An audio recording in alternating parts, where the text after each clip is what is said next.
What's going on, people? It's that dude named Dave. I'm back again, y'all. We back in with the weekday tap-in. We gonna get started in a few moments, people. How's everybody living? Before we get started, I know my voice a little bit hoarse today, but I gotta make sure that the struggle is not real and I'm not struggle streaming, okay? Press a 1 in the chat if y'all can hear me. Press 2 if you can't. Let's get this party started, y'all. Yes, indeedy. What's going on, everybody? Welcome to the weekday afternoon tap-in with your boy, that dude named Dave. It is TD&D Live.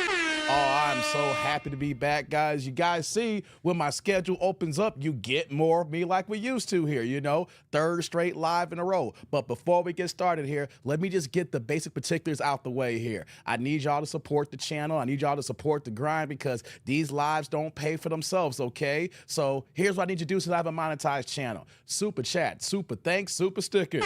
That's right, y'all. Also, we got the Cash App. You see that ticker down below, $ that dude named Dave.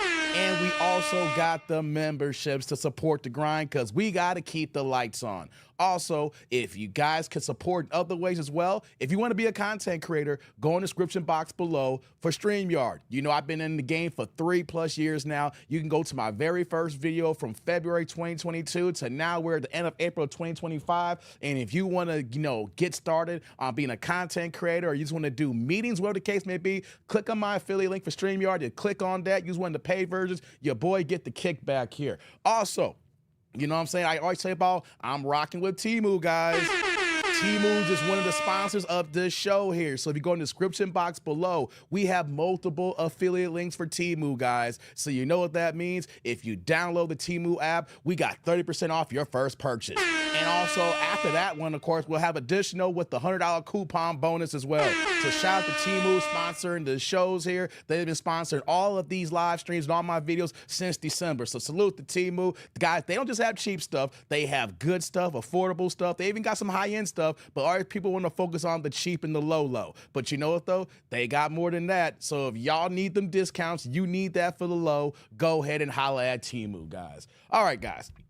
I'm going to holla at the chat in a second, but before I do, shout out to the Ninja Watchers. You guys are lurking in the shadows. You guys are driving on the road with your big rigs, you know, UPS, FedEx, Amazon, 18 wheels, whatever the case may be. Shout out to y'all. Y'all doing big things on the road, but you got to keep your eyes and the hands on the wheel there. You can only listen to me, so shout out to y'all. Or if you're at work and you're in the midday drive, because it's the afternoon drive in the States here, depending on where you at in the world, but I'm in the Chi-Town area. So this is the midday drive here. So shout out to y'all working, doing the midday, or shout out to y'all stuck in traffic right now because y'all trying to get home. Also, shout out to the replay gang. Y'all don't get the notifications because, you know, the boy is still shadow banned. You know, we trying to get back in the algorithm again. So shout out to the replay gang catching the playback because you're not able to come here at this time here. But most importantly, who I'm gonna talk to here, shout out to the live chat, the AIC, my gang here.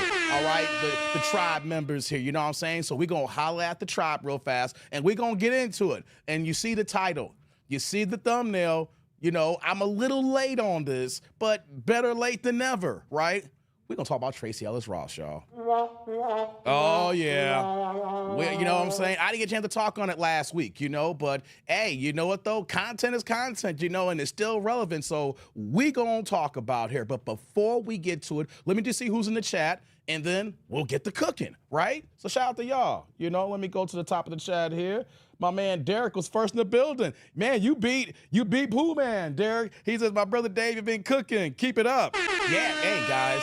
Oh, before I get more to the comment section here, some of y'all may not be seeing them because I've been shadow banned. You're not getting notifications. But today is Monday, right? I believe it's the last Monday of April. But we rocked this whole weekend, y'all. So after this live stream, if you miss any of the weekend lives, me and my boy JD, my old brother from another, when we had our old channel together, he pulled up on Saturday. We did close to 4 hours, y'all, on Saturday. So we got that live stream out there. And then yesterday, guys, I did a special live where we talked about the movie Sinners. Yeah, we talked about the movie Sinners yesterday, guys. So if y'all missed yesterday's tap-in, Y'all can go ahead and check that out after we get done here or cue that up for later because you may say, I don't know if I can handle about 5 or 6 hours a day. You know what I'm saying? Because you know I do long live streams, but we did about 2.5 hours discussing all the tangibles, all the news, the latest updates. I even gave like an overview review. I didn't go deep dive, but I gave you my thoughts on the movie and etc. So we have that yesterday. We got that today. So shout out to y'all. If y'all missed me this weekend, don't worry. I got content for you to get you going through tomorrow as well. So shout out to you, Derek. Good to see you. We got Pool Man dropping that love. Support the Cash App, guys. You see that there? It's also in the ticker. Follow me on Twitter. This is all in the chat here. So salute to my man, Pool Man. You can follow me on Twitter. Also, you can follow me on IG, guys. That's what's up. That's what's up here. And look at Pool Man saying you can sign up through the devices for the memberships here. You know what I'm saying? For the desktop. There you go. I appreciate that. What's going on, Indoor? Good to see you. Got Indoor in the building. Pool Man says hit the like button. Appreciate you, man. Yeah, guys. Let's do this before we even get started. Hit the like button. If you guys are coming in right now, if you're part of the live stream, hit the like button. If you're part of the replay gang, right, and you're hearing this, please hit the like button. Also, do me a solid here, guys. Can y'all retweet these streams here? You know, there's a share button at the bottom here at YouTube. You know, the title, that share button for the algorithm is actually weighted more than the like button. Yes, y'all. So do me a favor. If y'all on Facebook, go ahead and click the link and share and put it on Facebook. If you got some friends, go ahead and put the link and put it in WhatsApp or a text and send it out. Or if you're on Twitter or on X, go ahead and retweet it out, let you know that we are live on the Tap In. Appreciate that, Pooh Man. Yeah, let's see here. Scroll down here. Derek says, 513, hold me down. Shout out to 513, Derek. Okay. Thomas in the building. Crew. Good to see you, Thomas. Thomas in the building. So Pooh Man says, Derek Gaines, hey, Buck Nasty. R.I.P. Charlie Murphy. Yeah, man. R.I.P. to Charlie Murphy, man. Hey, we got the first holla of the afternoon, guys. And let me say this here. I love to say it early. I love it when y'all make the chat turn colors. My girl Almanizer in the building. Salute to you. How you living, girl? Hope all is well your way. She's coming in with the $2 holla, pushing the blue plates, guys. Guys, I love it when the plates are passing. I love blue plates. Come on, today. I need y'all so support for the end of the month. I need blue plates. I need orange plates. I need red plates. I need all the color plates, green plates, you name it. She says, hey, y'all, listen while on my daily walk. That's my girl Almanize, bro. Showing the love. My girl Almanize in the building. Hey, Alman, we do the salute here. Hey, salute. Thank you for the holla. I appreciate you, girl. Thank you. And right back at you with that super. Oh, I appreciate you, Alman. Thank you for showing the love on that as we getting started here. Let me get some more of the chat here. Thank you, Almanize. I appreciate you. Yeah, I see the ones in the chat so y'all can hear me. That's what's up here. All right. What's going on, Ty Pro Dave? What up? Salute. Salute to you, Ty. Good to see you, man. Showing up in the building. Salute to D&D. Salute to you, man. He says, yeah, I hadn't been getting any notifications. I told y'all notifications ain't going to do. Hey, guys, do me a solid here. If you're not getting notifications, I need y'all to go to if you're on the channel right now, click on unsubscribe, then click on subscribe, then click on that bell notification. You got to redo it every now and again, okay? So you got to unsubscribe, resubscribe, then click on that bell notification. Just do that real fast while you're in the building here, and then hopefully, we can Jimmy rig that those notifications. Appreciate that, y'all. Let's see here. Got Ty, got Show Enough in the building here. Oh, what's going on, August? Good to see you. What up, Dave? What up to you, man? Good to see you, man. Let me get 1 second. As you guys see, I'm kind of losing my voice. I'm not sick. Just been doing a lot of talking. So give me 1 second here. There we go. Excuse me. Yeah, I'm a little hoarse today, guys, but the grind don't stop. Because the way my voice is, I'm like, you know what, though? I took a day off. I did back-to-back days this weekend. But you know what, though? We'll take a day off tomorrow. We'll be back tomorrow. You know what I'm saying? So, yeah, we're going to push this through today. We got my girl Sheila in the building with another holla. Let me bring it up on the screen here. Shout out to my girl Sheila in the building. What's going on, day one, girl? She pushing the green plates, guys. We got more. We got more colors in the chat. Thank you, beloved. She dropping the $4.99 to $5 holla. We don't give a damn about that penny, Sheila. We gonna upgrade like Kanye, like Beyonce. But trust me, we ain't gonna go down like Kanye and his cousins. Oh my God, have y'all heard that story? Anyways, shout out to Sheila saying gorgeous. 82 degrees outside. Oh, it's love outside right now, Sheila. Who you telling? It is so love out there. Hey, Sheila. Salud. Thank you for the holla. I appreciate you. Thank you, thank you, thank you. Right back at you with that super. Appreciate you, girl. Hold on, let me do this over here. It is love outside, guys. It is beautiful outside here in Chicago. Man, I was out watering my lawn earlier. I feel like an old man when I say that. So I'm outside watering my lawn. Like the last month or so, I've been trying to take care of the patches in my front yard because of the fact that, I didn't take care of my yard last year. We didn't get that much rain, so I got a lot of dead spots and everything. So I've been really focusing on my yard. So I'm planting seeds, I'm fertilizing, I'm watering. My guy who works in my yard, he came out and did the early spring stuff, But it is love outside. So I'm hoping before the end of May, I got a good, nice yard. I feel like an old middle-aged man now. Talk about, man, look at my yard. I'm watering it. I'm feeling all good about myself. I'm grown now, y'all. I got a yard. I got grass. I got trees. I got bushes. Shout out to you, Sheila. Good to see you. Hey, good afternoon, Indoor. Good to see you. Thomas, Dorchester, Mass. 70 degrees out. Yeah, it's love outside, guys. Man, enjoy this weather, man. Shout out to that there. Shono says it's about to be May in Houston. Hey, man. Yeah, it's going down. It is going down here. Let me do this here. I'm taking the ticker off, guys. Right now, you guys know I don't keep it on for the whole show, but as you guys listen, if you need any information for me on the show here, everything is in the description box below, okay? The Temu information, the StreamYard information. If you want to email me to contact, the email description box below, all that stuff. Cash App, everything, description box below. Taking it off so I can have the full screen here, okay? So shout out to everybody in the building here. Let me do this here. All right, guys.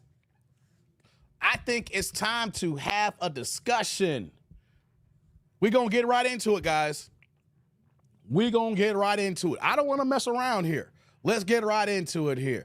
Let's have a discussion with TRACEE Ellis Ross, y'all. Hey, what you saying, showed up? So I wonder how many folks lost their lawn service because of ice. Hey, man. Hey, showing up. I got a brother doing my lawn. I don't get down like that. I got a black man. He got his own lawn care service. I've been having the same brother work on my lawn for like the last, I've been in my house now for 8 years. So I think he's probably been working on my lawn for maybe 6 or 7 since almost I've been living here and everything. So I got a brother, so I don't got to worry about that. Hey, shout out to Ice. We're about to get started here. Shout out to Ice, man. They're doing some major raids again.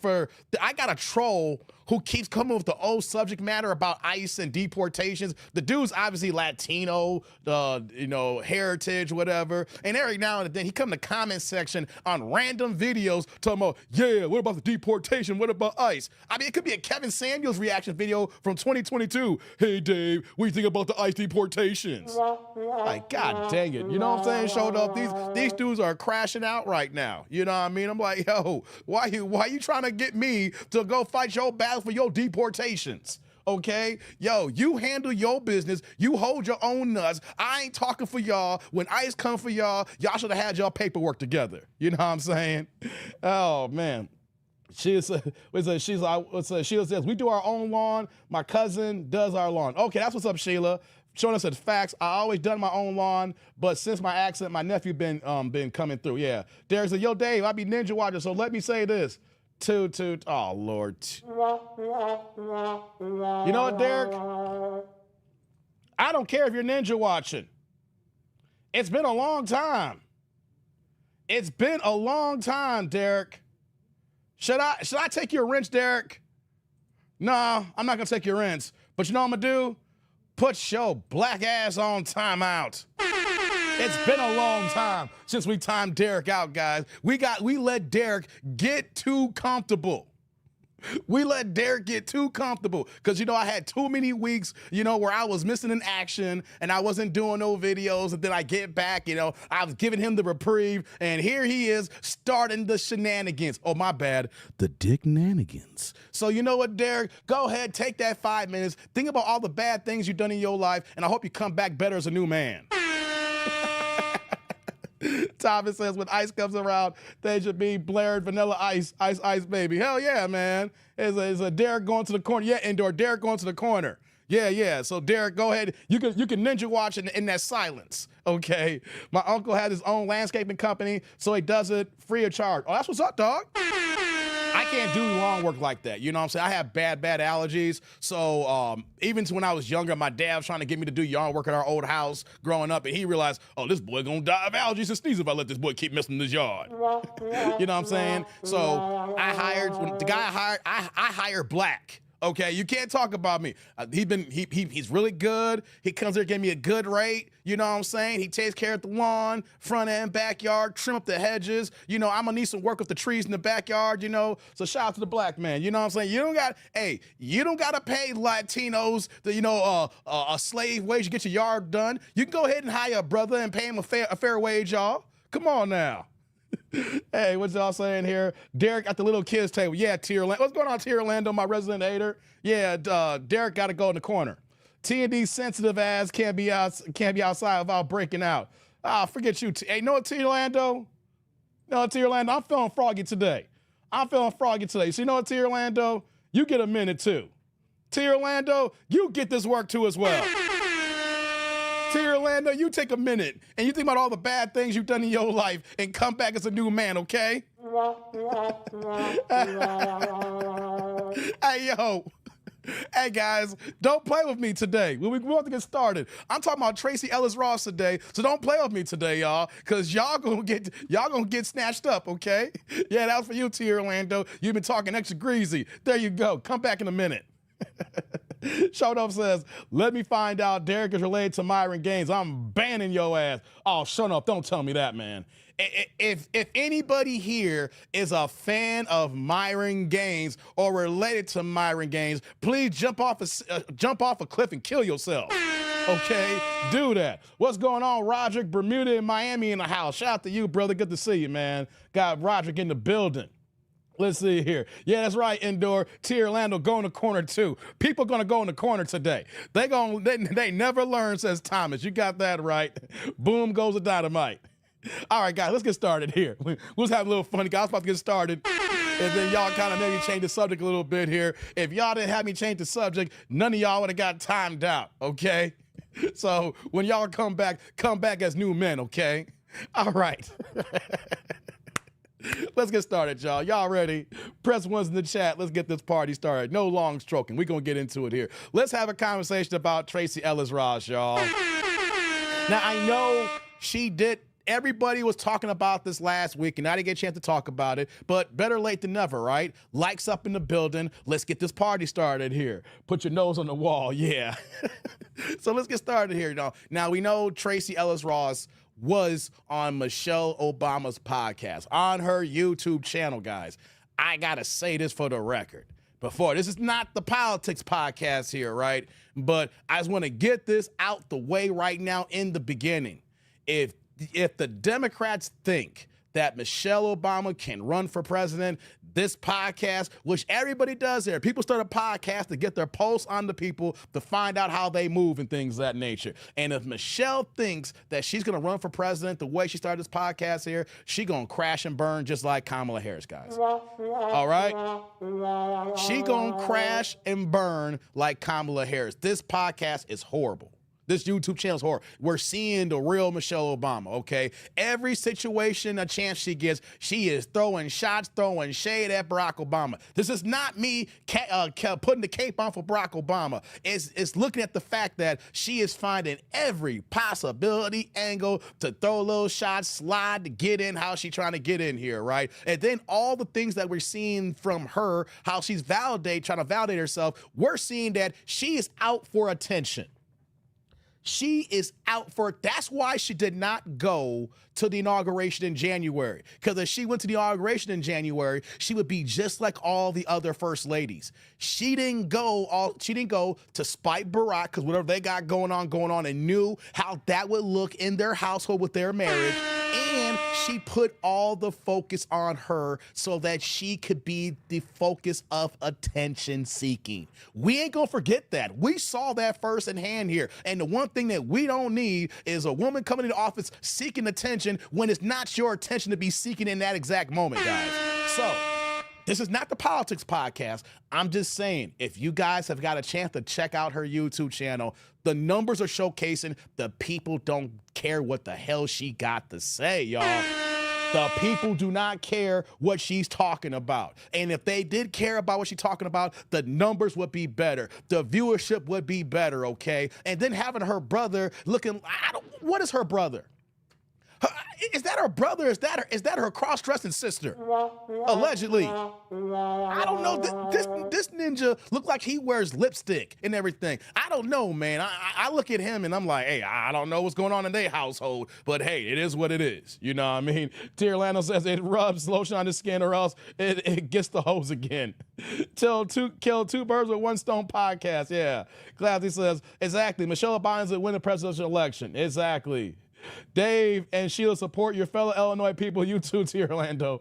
Hey, stop it. She's disrespecting her husband at all angles. Exactly. She is at all angles. It is a bad look. Michelle hates Obama. Yes, Sheila. Yes, he does. So Barry is sneaking in with Jennifer Aniston. Yeah, he might be getting that milk of magnesia, y'all. He might be rocking that milk of magnesia. Who knows, man? And when we heard all the rumors, said her brother has extra chromosomes. He got a little bit more than extra chromosomes, T. Orlando. Her brother looking so sweet.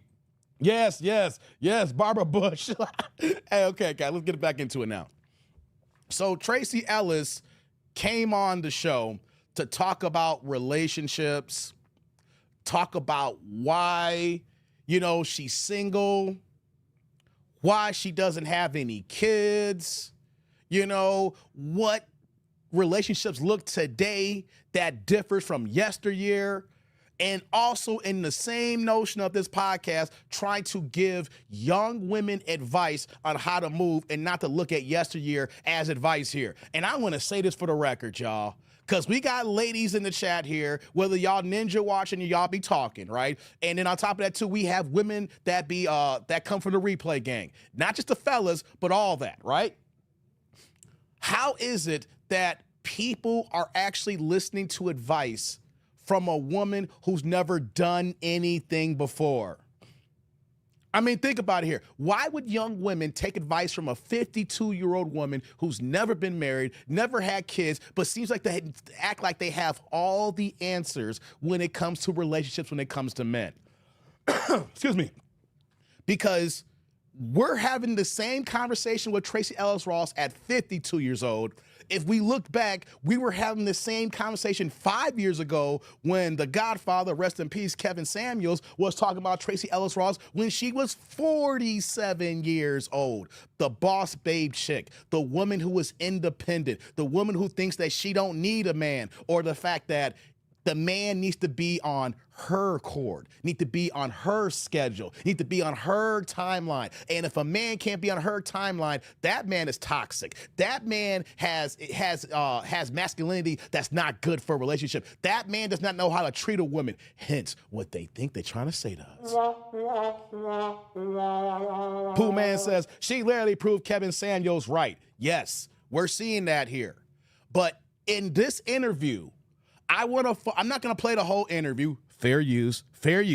I just want to focus on a few moments on this interview with TRACEE Ellis Ross, because there are certain key things that she is saying that if I'm a young woman, I'm not a woman, guys, pause, but for the women out there, and for the women out there, because this is a middle-aged crowd and you guys are raising daughters, how would you feel if you had a TRACEE Ellis Ross in your home or your family trying to give advice, trying to talk to women, because she's leading y'all astray? She's going to keep y'all single just like her. Y'all got to remember, hurt people hurt people. Single women keep other women single, okay? And then on top of that, too, we got to question some of the things that she's mentioning about masculinity, about gender fluidity. Oh, we're going to talk about that, because there is a point in this interview I'm trying to find out, and the reason why I'm doing a live stream on it, because I want y'all input as well. What does gender fluidity have to do between a relationship between a man and a woman? Right? What does gender fluidity have anything to do when you are a heterosexual straight man and you're supposed to be a straight woman looking for a man? Okay, we're gonna talk about that too, people. Classy says Ebony K wins, Vivica Fox, Lisa Ray, Claudia Jordan, Traza P. Henson. All these women, look at them now, miserable. Yeah. Shownuff says, I actually race cars. I don't think TND will like Derek Gaines' advice over mine. Okay. Hey, Shownuff, I got a 700 horsepower BMW. So, hey, man, you let me know what you're trying to talk about here. You know what I'm saying? Almond Eyes says, because she got money. Well, let me talk about that here for a second here, Almond Eyes. I'm glad you mentioned that. Shout out to you. Says that her brother is a stray fairy. God dang, Pitbull. Okay. Yes, she got money. Reason why I'm saying that no woman, we'll get to the video in a second, no woman should be listening to Tracee Ellis Ross because her lifestyle, her family, her upbringing is literally probably like 0.0000000000000000001 of the population. I had to do it like that. You know why? She is the daughter of Diana Ross. Diana Ross was Beyonce before Beyonce, guys. When we talk about divas, the diva mentality, the boss chick, Diana Ross, you can say, is the one who ushered that era in. We may have had superstar musicians and singers. Diana Ross was the one who exuberated all that. She was famous not just for being a singer, and at one point she became famous for being famous on top of that, okay? Diana Ross was the diva who broke in the diva mentality. Now, you look at the fact that, of course, that Diana Ross knew every single major musician, superstar act, and had access to all kinds of money, especially what she made and the different marriages she had. So Tracee Ellis Ross grew up in a well-to-do, rich household with superstar mom. And then when you have that, guys, what do you have? You have opportunities, access that the average woman will not see. Any woman in this chat will not see the things that Tracee Ellis Ross would see. And when I say that, as she's gotten older, of course, then what's that? Of course, by her being an actress, she's gonna know, she's gonna be across different men who are millionaires and billionaires. She's gonna come across men who are actors, who are ball players, basketball players, rappers, singers, you know, whatever the case may be. It's all down the board. She has access to all these types of men early, young in life, and even now to a degree, right? She had all this, but she's still single. You know, she had access to knowing people, rich people, all that stuff that goes down, right? Like when I first saw her first major role was on Girlfriends, where she was the lead. So when you look at someone like her, she's not only, you know, came from a rich family and a famous mama, she, you know, of course, there was probably some nepotism that got on that allowed her to get into the acting game, but she was able to use her career. I'll give her this. She was able to use her career to parlay that into decent acting, where that she's been on multiple shows where now they're in syndication, Girlfriends and Blackish. So she's no longer being looked at when she was younger as Diana Ross's daughter. She has to name for herself as Tracee Ellis Ross. But because of that, guys, being Diana Ross's daughter, then being able to craft your own lane, having all the access that she accessed, and then look at all the relationships that her mama had. Look at all the relationships that her mama went through. Hey, Diana Ross wasn't just getting married, talking about she a traditional woman. Diana Ross was getting her back blown out, y'all. Hey, yo, look at all the men that Diana Ross was linked to, not just married. Diana Ross was getting that back blown out, okay? She was doing her thing, you know? She was moving and shaking and moving. You know, so then you add that influence, you add that background, you add that raising, and then then she's able to get her own career, and then she's able to make her own money. You add all that into place, and you know what you get, guys? You know what you get, ladies? You get a woman that you cannot satisfy. Pooh Man says, I think all of her sisters are childless. Really? I don't know any of her sisters, but that's something I like to look into. Divine Phillips, what's going on, man? Diana Ross was man hopping. That's what I'm talking about. One of her siblings, like her older sister, like, didn't she have babies with Berry Gordy? You know what I'm saying? Berry Gordy's in the picture. Her white daddy's in the picture. There's a whole bunch of daddies in the picture with the kids. Not to mention all the guys that she was smashing, right? So we add all that, And she cannot be satisfied because she's had access to these men when she was in her prime, and she did not chosen. Matter of fact, Tracee Ellis Ross probably met her husband 25 years ago. The thing is, the fact that that man probably wasn't good and not good enough in her eyes because she's always seeking and looking for something else. Because at one time, when I found out she was actually dating someone, she was actually dating Akon's brother for a long period of time, right? She was dating Akon's brother. Endor says her first daughter was by Barry Gordy. Thank you, Endor. I thought so. Thank you. I thought so. So knowing this information, and then now we fast forward from her 20s, and then her 30s, and then we see her in her 40s, and now she's 52 years old, still single, still childless, but she's trying to say that men her age are toxic. What? What? Men her age is toxic? Wait a minute. I'm in that bracket now, guys. She's 52. I am 45 years old. So technically, I'm in that age range. And she's trying to say that older men, the same age as her, middle-aged men, we are toxic because the way we move and the way we think, and she prefers a younger man. You don't believe me, guys? You guys probably seen it. We're not going to play the entire podcast. I just want to focus on a few minutes that was just straight up jarring. So let's pull this up here, guys. Wait a second. Let me do this here. Whoops, didn't mean to do that. Let's pull this up here. Fair use in the building, guys. Fair use. All right. Let's focus on this part of the interview here. This is on Michelle Obama's YouTube channel, with Tracee Ellis Ross about a week ago. They haven't been asked to, because I think it's not always a context that if it's an area that you don't have to think into. Right. But I think there is, it is a genuine regular thought process for me. It's one of the reasons, we've talked about this, that often I date younger men. And a lot of it is because— Let's stop on that, folks. Oh my God, we had a great dinner. We had a great dinner, by the way, where across the table, your husband goes, "But why?" And I said, well, maybe because I can. Yes, Parish. This is what I'm saying. Tales from Tracee's. You heard what she said? Maybe because I can? No, you're not dating younger men because you can. You are dating younger men because that is all that you can get. See, women like this like to think that it is all they're choosing why they're single, and don't want to look at the fact that maybe, just maybe, that the men are saying, we straight on you, Tracee. You're straight for the stroke, but we straight on you. Hold on, let's continue.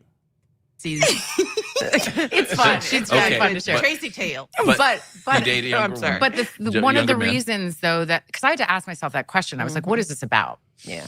Because I want a partner. And so often, and it's not just that I'm older. That's the problem here, too. Marriage is not a partner. You have spouses. Guys, I'm not going to do this here, this live stream here. I need you guys to look up the definition of a partner and look at the definition of a married man and a woman's spouses in a marriage. A partner and spouses have two different definitions. Now, there may be just a little bit of partial overlap, but there's a difference here. And that's why she's not married. You're looking for someone equal partnership, and we're not a partnership here. This is a marriage. This is a relationship. Older, I'm also very embodied. I am a full, very whole person who knows myself, who is in charge of my life, and who lives a very full, just robust life. So it's not just age, it's like life experience and sort of a difference. But I had to ask myself the question, why? Why does this keep sort of coming up other than they're hot and gorgeous? There's that. There's that. But a lot of men my age are steeped in a toxic masculinity and have been raised in a culture where there is a particular way that a relationship looks. And anything that starts to smell of that for me, I did enough of it where I was controlled and felt like I was a possession, or whatever those things were, or prize, I I have no interest in it. And I will. Hold on. Was it controlling, or the men were trying to assert that they were the man in the relationship? See, TRACEE sounds like already the type of woman who gives victimhood mentality. Like if you just assert your dominance, or if you just start raising your voice, not in a negative kind of tone, but you're using your male voice here in the conversations, and she will say, I feel threatened. I feel, she's one that's gonna go in a corner and say, I don't know, this don't feel right. I think that you're toxic. I feel you're controlling me. Is it controlling, or there can only be one CEO in a relationship? You cannot have a president and a president in a relationship, guys. You got to have a president and a vice president. You have a pilot and a co-pilot, okay? You cannot have, when you're driving a car, one person has the steering wheel, the other person's in the passenger seat. So is it controlling, or are you the one want to be controlling? See, that's what that sounds like here.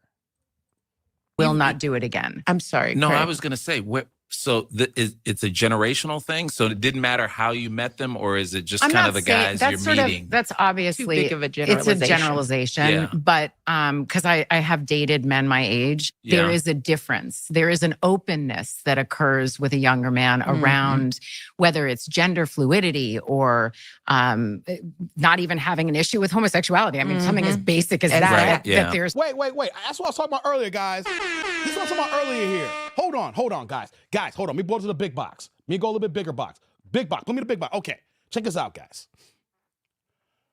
Why? I need the chat, the AIC. If you're watching this on playback, come to the comment section. I need y'all to let me know. Listen, I'm trying to talk to a woman. I'm dating you, ladies. That dude named Dave, TD&D here.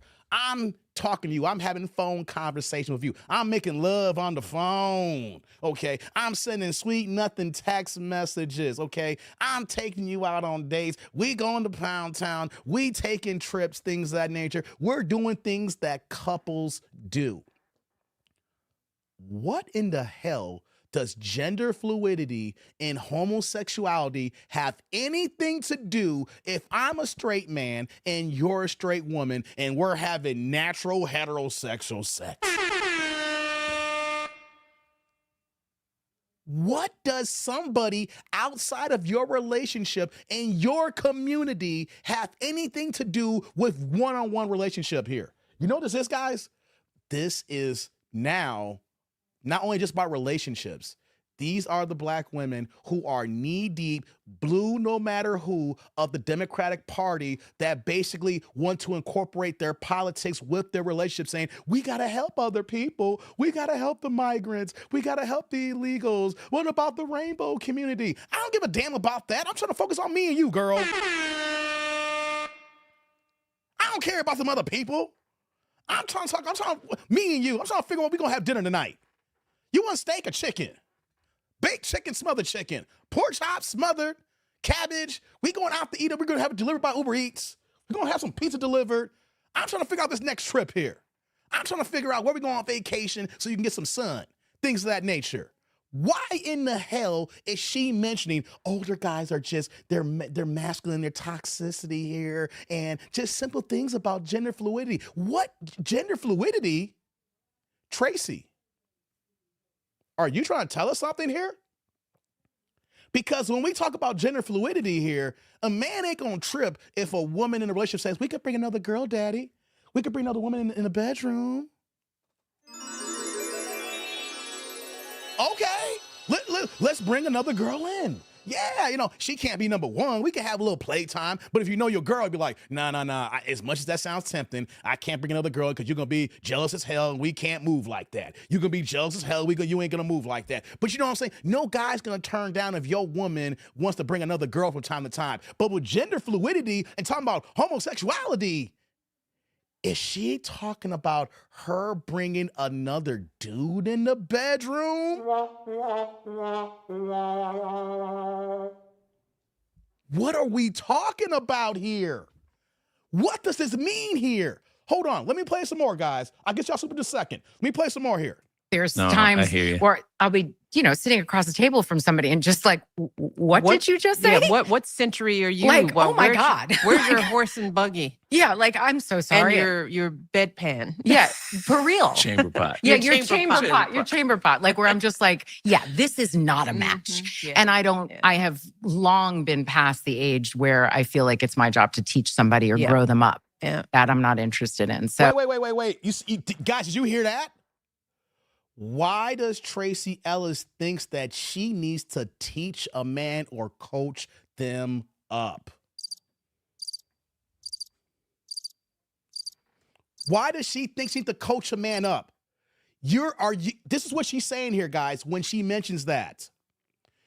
Her ideology, her views are superior to men her age, and she feels that she's right no matter what, and that she's tired of coaching men to her viewpoint, to her peer view, the way that she lives her life. Look who she's hanging out with, Michelle Obama, and look who's her husband, Barack Obama. She's trying to say she knows more than men. She feels that her worldview is correct and we're wrong, man. The fact that as we're older right now, we don't give a damn about the rainbow community. I only care about FBA. Shout out to my FBA family brother out there and sister. Shout out to the B1 collective out there. I only care about me and mine. If we're in a relationship, I only care about you. And then after you, I only care about the black community. I only care about FBA. I don't care about anything else outside the community. Matter of fact, guys, let me rewind that back so I can let that marinate. I want y'all to listen to that one more again. Okay, wait, before I do that here, let me get to these supers so you're not hanging out long here. Shout out to my girl Almanai showing love again. Almanai's coming back through with another $2 holla, pushing the blue plate in the chat saying she's doing what she knows. Don't stay with one man. Man, Alman, you ain't lying about that one, girl. Man. My girl Almanai showing love and support in the chat, y'all. Hey, Alman. Salud. Thank you for the holla. I appreciate you, girl. Thank you. Right back at you with that super. That's right. She's doing what she knows, harmonizing. What is that? What she knows is how her mama knows. Mama's hopping from man to man to man to man. Couldn't stay married to save her life. Jumping from man, whether it's just being a bust down, situationship, just kicking it, getting married and getting divorced. And then when you have that kind of example, how do you think the kids will move? And then when you add the fact that now the kids are being raised in luxury with money, access to great schools. So the kids are raised differently than the parents. And then you add all that and what their examples are. You think that you can stay with one man when you think and move like this? Hell no. Thank you, Almanaz. Thank you for that blue in the chat. I appreciate you. Sure enough says, these casting calls have stopped. Older guys ain't checking for her. Young YN's gonna smash and dash for cash. Facts, sure enough. I'm gonna get a little bit more than that in a second here. Let me see it here. Sheila, you love me talking about them smothered pork chops, Sheila, huh? Yeah, shout out to Classy in the building. Classy showing love here with the $10 holla, pushing the yellow plate in the chat. What's going on? Showing love with the yellow plate. What you got for me? Two things I see. One, those men don't see her as a wife. Two, instead of just saying she likes young men, she could be using her examples as an excuse to not get judged for dating young men. I hear that, Classy. Shout out to you, Classy. Hey, Classy, let's do it here. Hey, salute. Thank you for the holla. I appreciate you, Classy. Thank you. Right back at you with that super.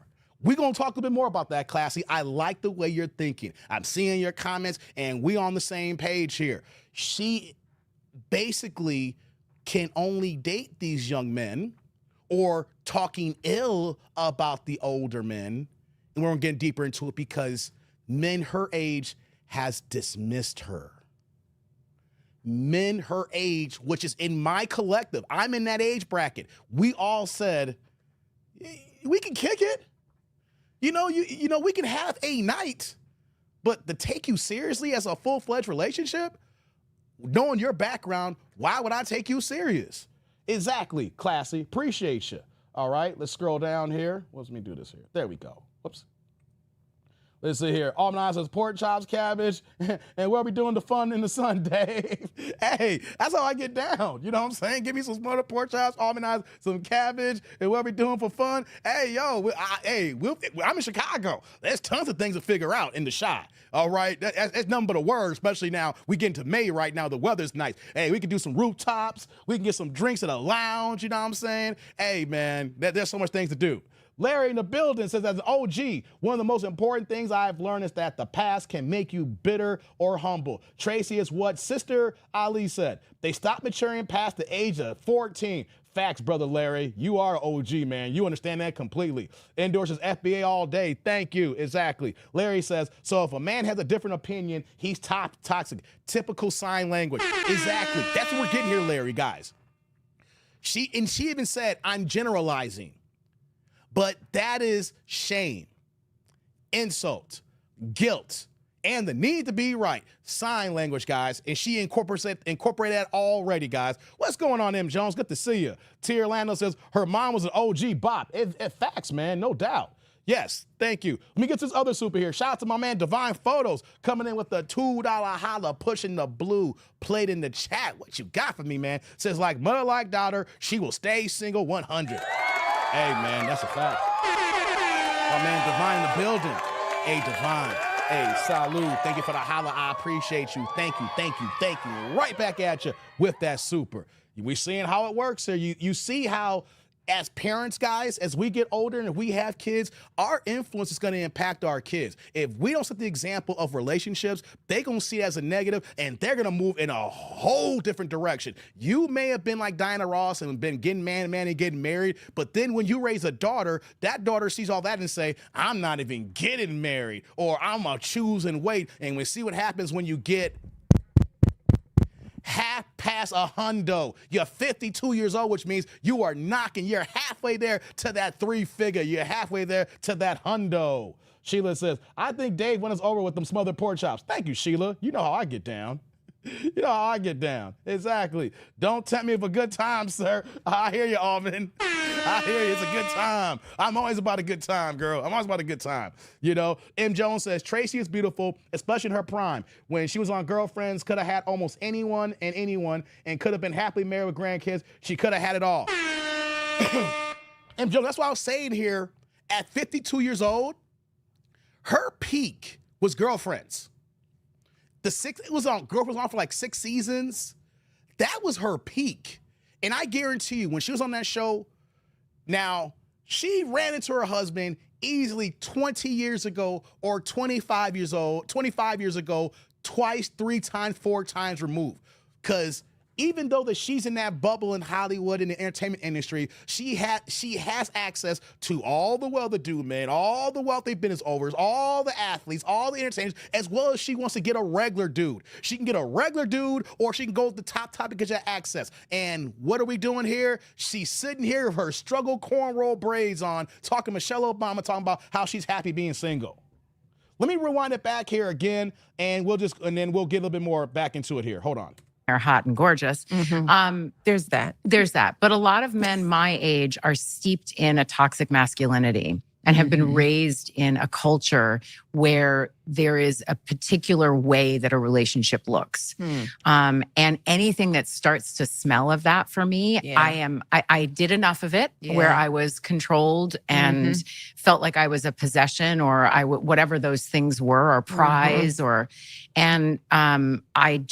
I have no interest in it, and I will not do it again. I'm sorry. No, Craig. I was going to say, it's a generational thing. So it didn't matter how you met them, or is it just kind of the guys you're meeting? That's obviously too big of a generalization. It's a generalization, but because I have dated men my age, there is a difference. There is an openness that occurs with a younger man around whether it's gender fluidity or not even having an issue with homosexuality. I mean, something as basic as that there's times where I'll be sitting across the table from somebody and just like, what did you just say? Yeah, what century are you? Like, oh my God. Where's your horse and buggy? Yeah, like, I'm so sorry. And your bedpan. Yeah, for real. Chamber pot. Yeah, your chamber pot. Your chamber pot. Like, where I'm just like, yeah, this is not a match. And I have long been past the age where I feel like it's my job to teach somebody or grow them up. Yeah. That I'm not interested in. So, but it's interesting. I mean, there's so many different philosophies on dating, and I have come up with mine. I have come up with what works for me and what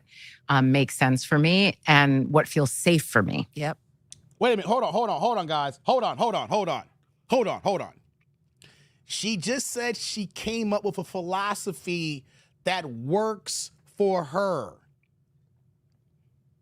How do you have a philosophy that works for you if you ain't got no man?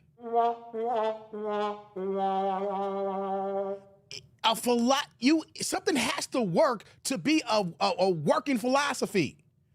If you're just out here getting busted down, people are getting you for the back shots. I get it. We all got needs. That's cool, but if you saying that it's successful for you, it works for you, but there is no man, no marriage, no kids, no relationships, maybe it's on the low, but it's nothing serious where that you're parading this man, because ladies, let's keep it a buck here. Ladies, that's ninja watching. Ladies in the chat here, when y'all found y'all man, when y'all found that magical Negro, hold on, let me do it bigger. Yeah, that one. When y'all find that magical Negro, don't y'all be bragging to y'all girlfriends? Don't y'all be so happy to let them know, you let people know that you out the streets and everything? When you found the man that he got the job, he got the money, he got the career, he got the looks, he treats you a certain way. When you go out, you feel a certain type of way. Your man is your man. You're like, you're even bragging, I don't got to go after your man no more. You know what I'm saying? I got me a man. I got to watch out before y'all try to take my man. You know what I'm saying? Y'all brag to the heavens. Y'all brag to the forefront here, right? So if she had a man that was dating, she would be bragging and put him out on Front Street, right? So how do you have a philosophy if you don't even have any results? Hold on, y'all. Y'all need to apply this to your own life too. If you have never been successful in something, how can you say you have a philosophy that brings tangible results when you have a 0% rate of success? Come on now. Come on, make it make sense, guys. Sheila says, yes, Dave, and I saw the hate, and I cut them off. Exactly, Sheila. You saw that because they were like, oh, look at her. Who does she think she is? And you know what you said, Sheila? I don't need that in my life. I got me a man. Let me go ahead and rock on with my man, make love to my man. These girlfriends going to keep me lonely at night. Yeah, we could have some wine nights and go out and have girls' night. When I come back home, I come back home to an empty, lonely-ass bed. Yes, indeed here. Let's get back. Let me play a little bit more, guys. Yep. I mean, I'm not on dating apps. I have friends that have great success with dating apps, but that's just not something I'm comfortable with. So you're meeting folks in the wild then? That's the only way for me. Or someone sets me up, or I meet them at an event. I meet someone. It's usually people that also have a level of recognition that they, have as much to lose as me to a certain extent. I don't know. I mean, I haven't had great luck lately, but I do have to say I'm moving up on what it is that I'm looking for as a match. Yeah. I've had some doozies. Yeah. But it's just, I just love watching your life because you were modeling so many things, the next phase, how many versions of ourselves we can become at all. Hold on. Michelle Obama, who supposedly is a married woman and was the first lady, and at one time you were married to the most powerful man in the world, and you're telling a single woman who ain't got no kids, who don't even have what you have, saying that you are happy to see what she is modeling and you're happy to see how she's maneuvering in her life right now. Is that what she's saying here in so many words here? Guys, ladies, I want y'all to hear this here. This is the typical response you're going to see when your married woman sees y'all dastardly done single women doing dastardly dumb things, doing janky things in the streets here. And you know what they're saying? They're helping y'all keep y'all single. That's why y'all can't have many girlfriends. Y'all women don't keep y'all honest. Y'all women friends don't keep each other in check. How is a married woman who's got a man and got kids going to tell a woman who's half past 50 saying, I like what you're doing here? Y'all hear this here? See, men don't operate like this. When a guy finds a girl, or we see one of our fellows acting up, and they know they're with something, we say, hey, dog, I get how you doing, but you ain't gonna get that. We just be straight up. We'd be blunt, honest. Like, hey, dog, seriously? Hey, come on, man. You ain't even moving right. You know, we know how to talk to each other. A married woman look at a single woman and says, I love what you are doing. T. Orlando says, she let Drake pipe, and you see what Drake did. He in and out, baby. That's what happens. Pooh Man says, corrections, her sisters are married and have at least one child. Oh, really? Okay. I know her brother is married, so is she the only one that ain't got no babies? Man, that's what's up here, huh? All ages in life, you know, and how to build the life you want. Yes. Not the life that somebody told you you were supposed to have. And let me tell you, I told you this about the girls, and TRACEE, just like, you know, she mentors. Hold on. I'm pausing again real fast here. You know what she said? The life that you actually want. I'm not going to talk deep dive on this podcast here, this live stream, on this tap in, but we're going to have another conversation about Michelle Obama in the future. She is jealous of Barack, y'all. She is jealous. If you get a chance to watch this podcast, and we're going to break down in a future show here, she takes shots whenever she can take shots, but she is making it known. Even though that she was the first lady, she thinks that she should have been president. She takes shots. She thinks that she has more weight than what's going on right now. She is so jealous of her man, it makes no goddamn sense. Whew. There's the girl, she's always there for him, but trying to make sure that I am not subconsciously sending them these messages about what their life should look like. Even like when you ask, are you dating anyone? I mean, that's something that we ask young people in their 20s, you know, the whole thing about weddings, you know. We talk a lot about that. Yeah, it's just like the pre-proposal and the bachelorette and the pre-honeymoon and then the 3 wedding dresses and you know, have you thought about 3 wedding dresses? What the hell are we talking about? See, this is how we know, guys, how y'all should not be listening to Michelle Obama. That line right there should tell y'all need to know that y'all should be listening to Michelle Obama. Women like this who live for the marriage, not to live for the wedding, and do not put further thought in the actual marriage the day after and supposedly for the rest of your life. 3 wedding dresses? That is talking like somebody who is well above north of the 1%. You are 1% of the 1% talking about 3 wedding dresses. Ladies, this is how you get yourselves in debt and in financial ruin if you do find someone you want to get married to and you're going to tell your man and your girlfriends and the bridesmaids that run the show that you're going to have 3 wedding dresses. 3 dresses that you will never wear again after that night. 3 dresses that, if that's the case here, you're spending thousands and thousands and thousands of dollars on one night and one night only for one big ass party for a dress you're never gonna wear again. 3 dresses you're never gonna wear again. You need 1 wedding dress. I don't care how rich you are, right? That's how people get broke and get into financial ruin and in the early stage of your marriage, and then you get divorced because the fact that you can't catch up. That's when you see people, guys, the horror stories, people having $100,000 weddings, putting on a credit card, and then they get divorced, and people have been divorced, still paying the wedding that they're not even married to the woman. You can get yourself 1 nice dress.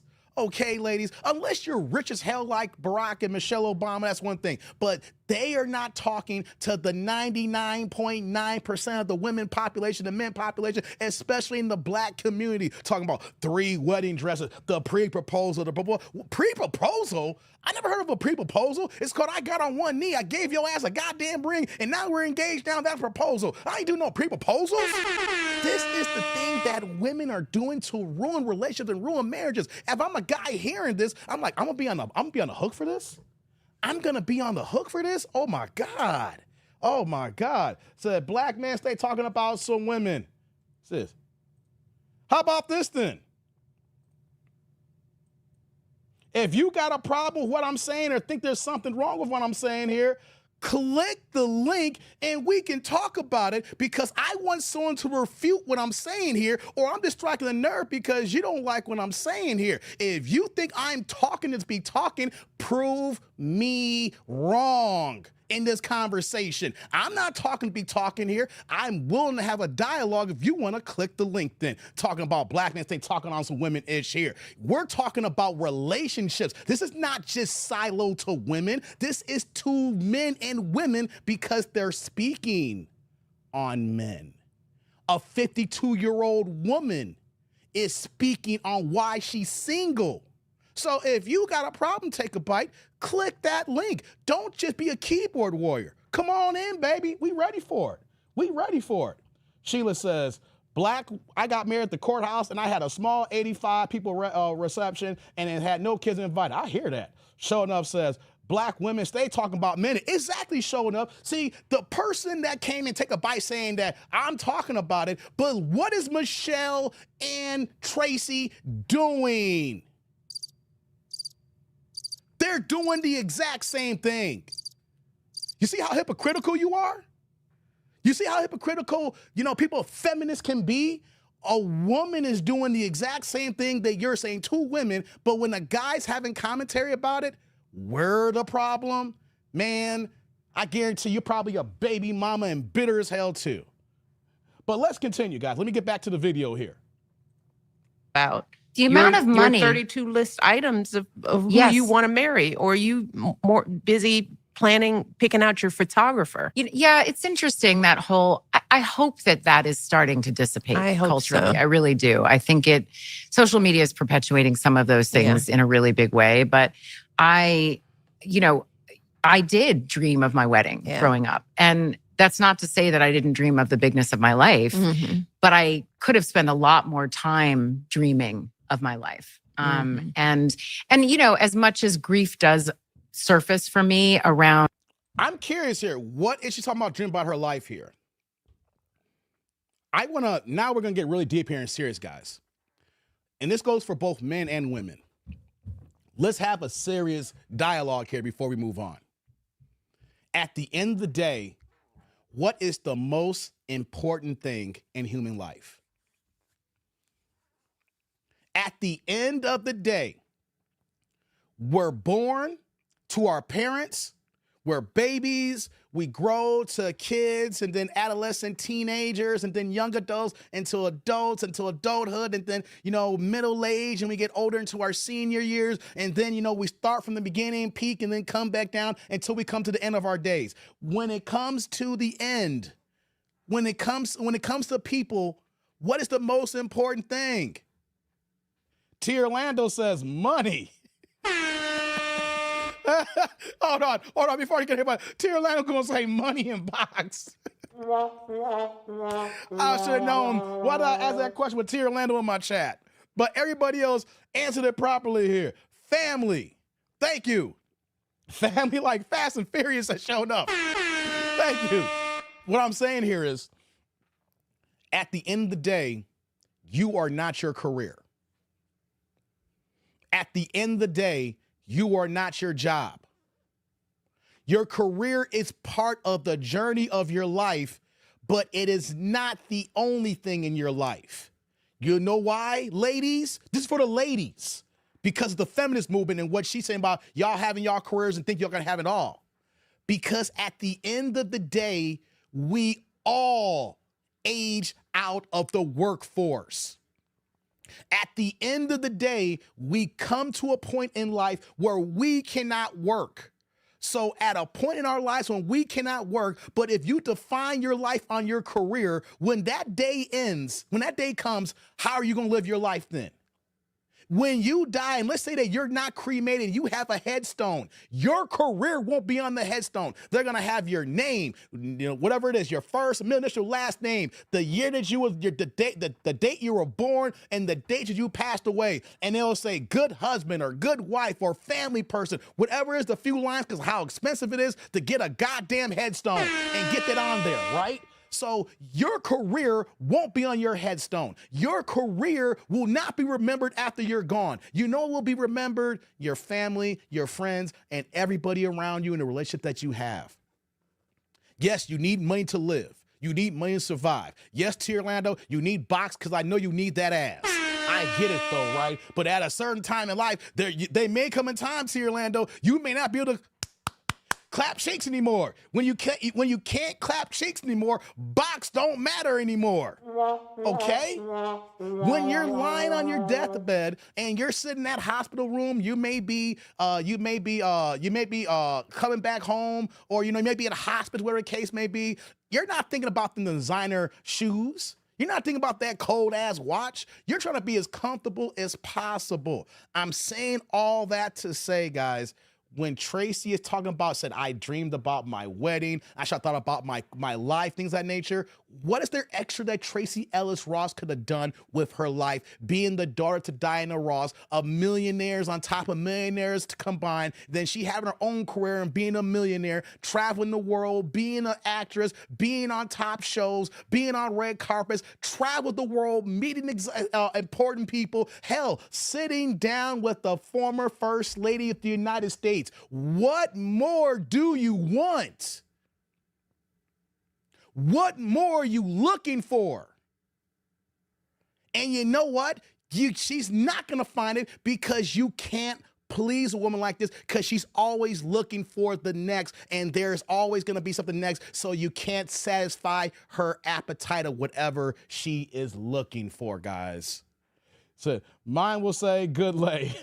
What, T. Orlando? Oh, stop it, man. Stop it, T. Orlando. Dead lay. Stop it, Sheila. Hey, she got them pills for that. They do got, I know they got pills, T. Orlando, but what happens when you get to a point where you're not even thinking about getting that good no more? You get so old, you get so sick, you ain't even thinking about the good. Says, I want to go out like my grandpa. The kids and grandkids showed up. He took his last breath with a smile and a tear. That is dope, sure enough. Because think about it. We are born to die, so the natural human inclination is we want to replicate ourselves, because our kids are our legacy, and even though we may not be here, our legacy lives through us. Not through our career, but through our actions, through our teachings, through our talkings and our wisdom. Yes, the career aspect, we could have gave some good, business feedback, but how you are as a person. And the way your grandpa went out showing up, that is dope as hell, man. That is dope. He's like, I can show you better than I can tell you, Sheila. Y'all going back and forth again. I want to go out like KS. Hey, Kevin Samuels went out with a thick-ass nurse Latina woman. You know what I'm saying? Hey, going and coming at the same damn time, y'all. Ain't nothing wrong with that. Let me play a little bit more of this video. We're going to move on here, okay? A little bit more. Around not having children and not having a partner, I still wouldn't want the wrong partner. That's a great point for people to hear. Yes. I'm not interested in that. Hold on. You notice how I said, I don't want to have the wrong partner? So many women today go into relationships, or before going into relationships, with a negative mentality. They're going, not looking at a positive glass half full. It's glass half empty. If you automatically go into a relationship saying, I don't want to choose the wrong partner, I don't want to do this, that, I get it. That can happen. That's the part of dating. There's 360 million Americans in this country. And with TRACEE Ellis, she has access to Africans and immigrants and tethers. She was dating Akon's brother, for crying out loud. So I get that, right? But when you go into looking at men as glass half empty, how the hell are you going to find somebody? You're already thinking negative. You're not going to be successful. It's over. It's a wrap. Cancel Christmas. You have to make my life better. It can't just be, I'm in a relationship to be in a relationship. So even though the grief does emerge and that comes and I hold that, I think of what I've done. And I woke up every morning trying to do my best. I didn't wake up one morning and be like, I'm going to mess this day up. That's right. So I must be where I'm supposed to be. And I don't know. Sometimes I think of all of the things I've done, the courage that I've had to have, and what I've had to learn how to navigate as a single person with no one to hide behind. Yeah. And it's built a really beautiful experience around me. And I have incredible friends. You do. Well, this is a good segue. Friends ain't going to keep your bed warm at night, guys. Exactly, Shia. This is Tia Mowry. I said, I got great friends. You see, Michelle Obama's being a great friend to you. See, ladies, y'all friends, keep y'all single. Y'all friends, keep y'all single, y'all. He says, hey, he says, peace leave, ain't that important to die over? So what's going on, mister? Yeah, big up. Yeah, so what we're hearing is the blind leading the blind. Michelle hates her man Obama, Barack. Come on now. This is not me just want to take shots at Michelle and Barack because I do not agree with their politics. But you don't have to be a rocket scientist to listen to this podcast, hear how she talks about Barack, and say she don't like her husband. She hates her man. Okay? That's not me projecting. That's not me trying to start some drama here. Go watch the podcast if you can stomach through it. She hates her husband. She can't stand him. If she loved and respected her husband, she would have been at the inauguration. God, I don't care how much you hate Trump. It's about supporting your man. It's about supporting your husband. It's about showing a united front. And when everybody has their spouse with them and the lone black man, when I say black man, of course, he ain't black foundational black American. But when you look at the quote unquote black family, you see all the white family from previous presidents and previous first ladies, and all of them are there together, lockstep, no matter what drama they got going on. The one black couple and the woman is not there. She don't like her man. This is the blind leading the blind when you have a married woman talking to a single woman and basically saying, I admire you, you're my friends, things of that nature, and not giving helpful information that's going to help her get out the block here. And this is what we got going on with this feminist movement, and then, of course, with this leftist movement ideas to move the way they're moving right now to showcase these women ain't happy. You guys want to be in power. You guys want to be in control. Your guys trying to change the DNA of men, the way we're hardwired, the way that we move, the way that we talk, the way that we look at women, the way that we talk, the way we treat women, things of that nature, the way how we live and how we feel about y'all. And y'all trying to change that. You cannot change thousands and thousands and thousands and thousands of DNA and hardwiring the way men are. It's just these last 60 plus years of the feminist movement where we're at the third or fourth wave of feminism, thinking that since people have more rights in this country, because we live in the greatest country of all the countries here, you're thinking that your way is right and that you can change it on the fly. Men are not going to change. You know what's going to happen? Y'all women are going to be lonely. And then when you finally find out what the truth is, it's too late. People in the chat here, y'all, especially the ladies, y'all have friends who have regrets. I know that you've talked to women and said, I had a man and I let that man go. Ladies, especially you, Sheila, who else out there, right? Y'all know that y'all got a girlfriend who is single right now, and they be talking about their ex all the time. It's like, yeah, I messed that one up, girl. Yeah, I know. I've come across women who said, yeah, I was something else a long time ago. I drove that man away. I don't even know why that man stuck with me for as long as he did. If they even have that level of contrition. But that's if the girls who are talking to them are actually having an honest conversation. Women can't be honest with each other. It's the blind leading the blind is what we have here, guys. But what I want to do is I don't want to focus too much on the interview here. I want to play certain pockets of it here. Because what I want to do here is go to our dear brother, Corey Holcomb. Because he had some things to say about trade. I'm giving you my commentary. And last week on the 5150 show, shout out to the 5150 crew, because on Tuesday nights, they be kicking it. And I know I'll be checking in tomorrow night when they do their next show here, right? So what I want to do here is I want to hear Corey's commentary of what he says about TRACEE Ellis, guys. You know what I'm saying? Because some people, a lot of women, hate the way things Corey say, right? They come on my channel and be dropping comments saying he don't know what he's talking about. And I always ask this question to people who comment on my videos when I react to Corey Holcomb. If he doesn't know what he's talking about, please reply and give a rebuttal, because we want to hear what you want to say. Or are you just triggered because he's just speaking the truth, but he has no filter and you can't stand that? You know what I'm saying? So let me pull this up on the screen, guys. Let me pull this up on the screen. Let's go. Mm-hmm. But anyway, on this Tracee Ellis Ross thing, have y'all seen this shit? No. No, I caught tidbits. Hell no. What's she doing? I don't watch it.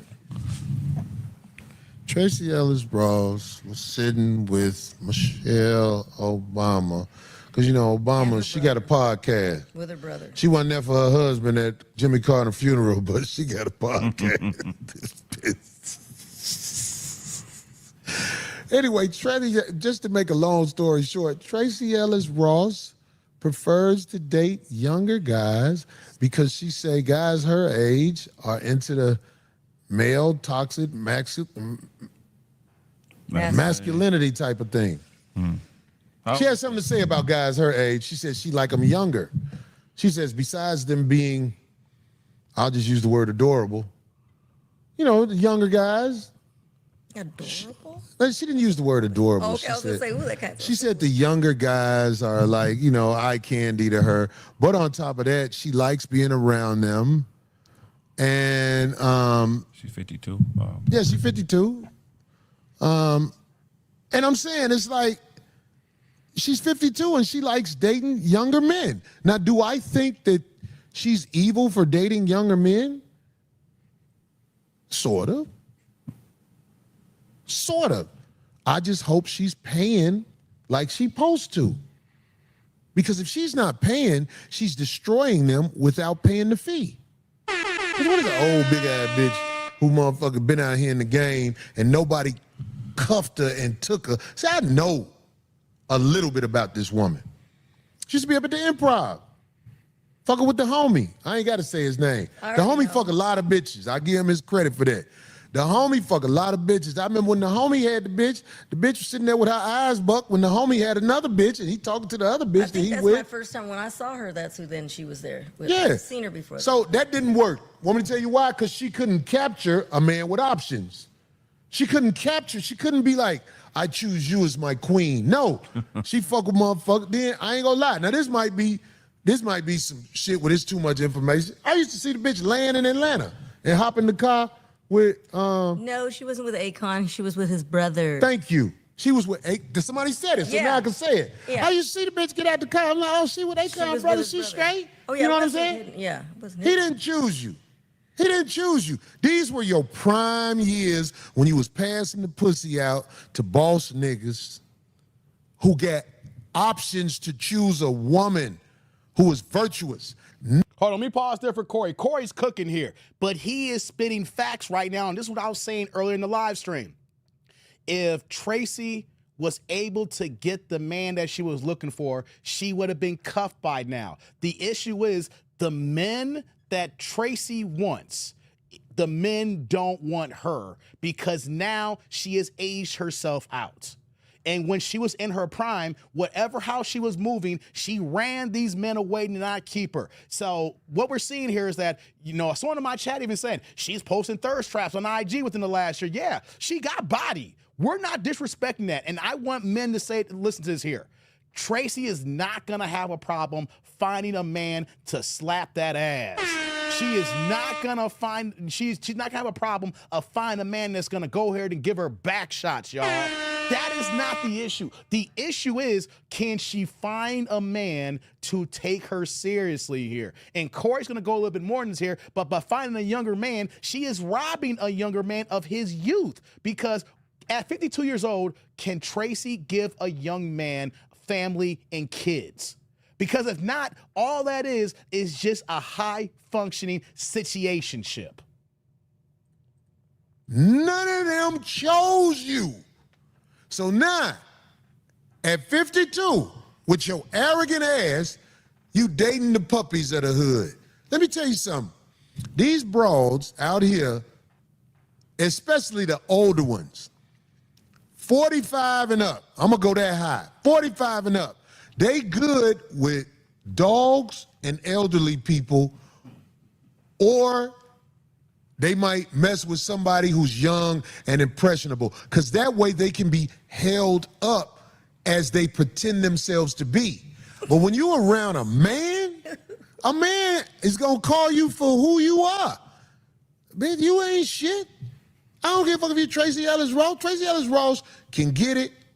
And like Kevin Samuels said about her a long time ago, a nigga will walk down the street with that bitch.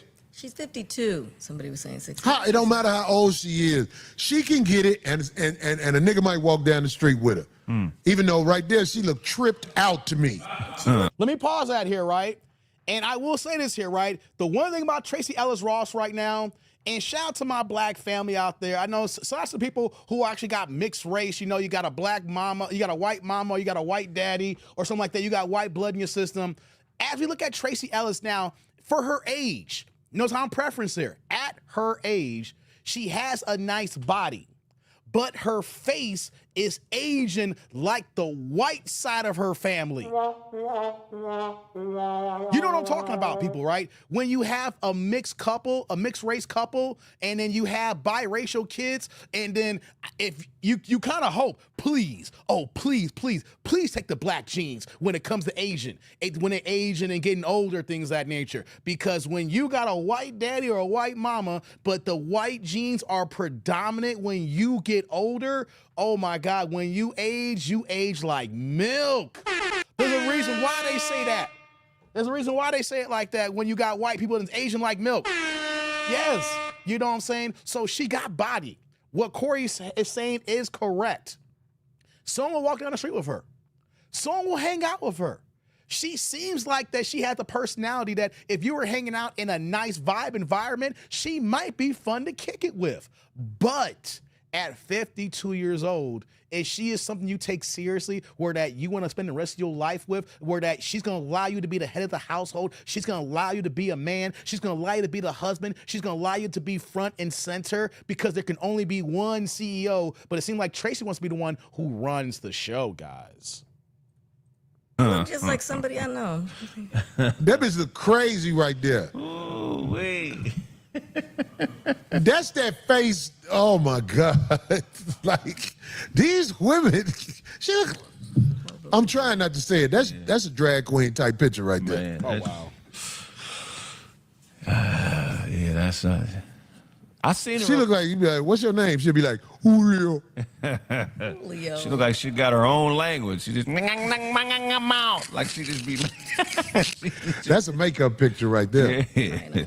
Like, I'm saying, like, I'm just keeping. Hold on, let me pause that here. You see, and this the thing too, when we talk about natural beauty, and when you go out, when you just got your bare, straight face out the shower. Remember Kevin Samuels say, how would you rate yourself fresh out the shower, no makeup, and you can't use 7, right? That question that Kevin Samuels used to ask women, we said, I'm not rating you. I'm asking you to rate yourself. On the scale of 1 to 10, fresh face, out the shower, no makeup, and you can't use 7. That line there is for women like TRACEE Ellis Ross here. She may got body when you see her, when she throwing those third shots on IG for her age. You say to yourself, oh yeah, I'll clap that. I'll go ahead and give her that. You know, I'll bring her to Pound Town, right? But then when you wake up the next morning and you see that dry ass face and you look at this, oh God, shoot him a keeper. Right? When you see that face, you look over, he's like, oh my God, Wolfman Jack. Oh, you know what I'm saying? You want to look at something extra nice. If I see her with them box braid cornrows and I roll over, I was like, man, I had too many old fashions, y'all. I had too many old fashions. I gotta learn to stop drinking. Okay. Indoor says TRACEE is not submissive. Facts, Indoor. Facts. Showing up says, in 10 years, she gonna look like Glenn Close. God, Dizzle showing up. You wrong for that one. Zick in the building says she's 7 years from looking like Gargamel. God damn, you're gonna go throw Gargamel there from the Smurfs. But you see the hard wrinkles, right? You see the hardness of her face. That is the white side, her white dad, the family kicking in. That ain't the Diana Ross side of her family. Because think about it, guys. Look at Diana Ross today. Look at her mama today. Look at Diana Ross's face today, right? Diana Ross's face is not looking as hard as her own daughter, and that is the side, the white side that's coming in hard, that's gonna age her bad, guys. Hey, Pitbull says that's a trans face. God dang, y'all just wrong. Let's continue, y'all. Keeping it real. Your best years are gone. Your best years are gone, ma'am. You have to date the puppies in order to get the proper attention you need, because they need you. You got bread, you got things that will keep them interested in you, but this is what happens. After them young boys smash you and go around the block with you a couple of times, you start stalking them. You're going to feel like that young boy owes you something. You're not going to be happy. Don't no young boy who got his life ahead of him. You can't have no baby at 52. What you doing with a young boy? You stealing from his future. Facts, Corey. I'm glad he said that, and I missed that earlier this live stream here. A man who has purpose eventually one day is going to want to have his own seeds. He's going to want to have his own children here. Now, there's the exceptions to the rule. I don't want people to come in my comment section saying, Dave, not everybody wants kids here. The thing is, men at a certain point do normally want to see themselves replicated. They want to have a legacy, whether it's a girl or a boy. They don't want to be, most men, majority of men, don't want to seem like their bloodline, it ends with them. And when you are older like TRACEE Ellis Ross, you can't give that man a kid. Your womb, you went through the change. You went through menopause. So you cannot give that man a child. We're going to talk about adopting. That's not his bloodline. You know what I'm saying? You don't have anything left. So you are taking from young men. So the way this is working here is either you're using young men just for sex, or you're taking young men who will probably want a family and they can't have that with you. And you know why I'm speaking hard on this, guys? I had an uncle that moved this way by marriage. I had no problem talking about this because I lost respect in the situation here. I had an aunt that married, a guy, and he was a lot younger, and I never understood why he married my aunt. This is not taking shots at my family. I just understand at his age and how young he was and how old my aunt was, why he would marry her. My aunt couldn't have any more kids. My aunt already had three kids. The youngest was the same age as me, my cousin, and we were in high school by the time they got married and everything. She couldn't give him any kids, and they got married, and they built this family and this life here, but it was just toxic from Jump Street because I can see the way he moved and with the kids he wanted. He couldn't have that. So with TRACEE here at 52 years old, dealing with young men, like Corey said, you're robbing them because you can't give them a family. All you're doing is just playing house. You talking about she's snatching his soul? She's stealing from his future. What is he doing with her besides smashing? And she's going to be like, no, you're my boyfriend. No. We already know. This is how it go when them older women get a younger guy. Hold on, I hate to pause on Corey. Hey, Vince, no, my uncle by marriage, that was her second marriage, Vince. He was a sucker, Vince. He was a simp. Okay, I have no problem saying that. And if we see each other, I'll tell him in his face with all the things that happened. I think he did want kids. He was just happy to get what he can get. And there's so many men like that of my uncle here. He was just happy to get a woman. And then once he got the woman, he realized he made a mistake. And I'm talking honestly about my family, but it is what it is. It's a buck, a spade, a spade. They want to possess them. Them older women with younger guys, they ain't just saying, oh, I'm just out here getting smashed. That don't sound respectable. Right, I think she's having fun. Of course you think she's having fun, D. No, I didn't say her. I said, I said, I'll smash her. I'm just having a good time. I'll smash her too and have my eyes bucked the whole time. I'll be like, he said it before. He's crazy. You're crazy. She'll be like, are you nutting? No, I just want my eyes like yours. Stupid. I'm just saying. Yes, she can get it. Hold on, y'all. Let me back that up there. Hold on. Hold on. Let me back that up for 1 second, y'all. The whole time I'll be like, he said it before. He's crazy. You're crazy. She'll be like, are you nutting? No, I just want my eyes like yours. Stupid. Hold on. Here we go here. This is the thirst traps here. They put that on the screen here, right?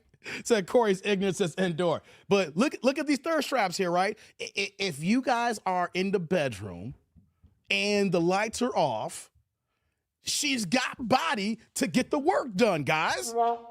When it comes down for the get down, yes. But when you turn the lights on, do you want to look at that face? I'm just saying. Yes, she can get it. Sherry is having a good time. She can get it, but that first argument, she will never forgive me. Yeah, she got big, man. Her eyes big, man. When she stare at you, it make you feel like her mama eyes. When she stare at you, it make you feel like somebody's standing behind you. Like, what the fuck is going on, man? Right. Oh, God darn it, Craig. I'm trying not to. That first argument, boy, I'll crush that bitch soul. Imagine me and TRACEE Ellis Ross in our first argument. Fuck you, Corey. I'll be like, bitch, look, tell me something. Do I got pneumonia, you big ass bitch? Is it pneumonia in here? You big eyed. Oh, my God. She can get it. That's why she taking them pictures like that. She can get it, but look at that picture right there. That's Jar Jar Binks. Oh my gosh. Oh, hell no. Why did Corey do that? That is Jar Jar Binks with a body. But you know what, though? As soon as I see Jar Jar Binks, I can't smash y'all. She takes care of herself. You look at the body, and for her age, she takes care of herself. But that face, and that's the thing that women don't understand. This is what we call a butterface. A butterface. Chat. My live chat, or if you're going to be replay gang and go in the comment section, the regular comment section, press a 1 if you understand what a butterface is before I give my definition. Can y'all on the chat press a 1 if y'all understand what a butterface is? Where the ones at? Do y'all know what a butterface is? Or drop a 2. Hold on. If y'all don't know what a butterface is, drop a 2. If you know, drop a 1. They're the ones. Y'all know what a butterface is. Okay. Oh, Endor don't know what a butterface is. Okay, she dropped a 2. Okay, Endor. Shout out to you, to my Chi-Town family over here. You know what I'm saying? Hey, Endor's a woman too, so maybe some women may not know what a butterface is. Okay? Shout out to all the ones here that's coming in. Y'all know, okay, since I'm a baby boomer. You're a baby boomer, Endor? Really? I did not know that. Shout out to my baby boomers. Okay, Endor. A butterface is what the word says. You see a woman like Tracee Ellis Ross here, and everything looks good. Butterface. One more time for the back there. I'm gonna get the megaphone out, guys. Let me get the megaphone from my girl Endor here. I got the megaphone out so y'all can hear me in the back rafters. For people who don't know, women who we call a butterface. Everything looks good. The legs, the thighs, the calves, the feet, the arms, the stomach, the breast, the fist. Everything is good. But the face. Glad I can educate you, Endor. Glad I can educate you. Got to put you on game, girl. Put you on game. Now let's continue. It's just too much. That's Jar Jar Binks, homie. She can get it now. Don't think she can't get it.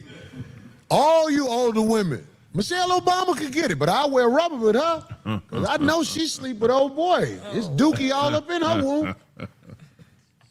I guess this is why people be like, man, you crazy, boy, you crazy. Yeah. I mean, what can I say? It's her and Michelle Obama talking. You see what I'm saying? Man. Michelle Obama womb got dookie in it. Flat out. Look at this here. Hold on.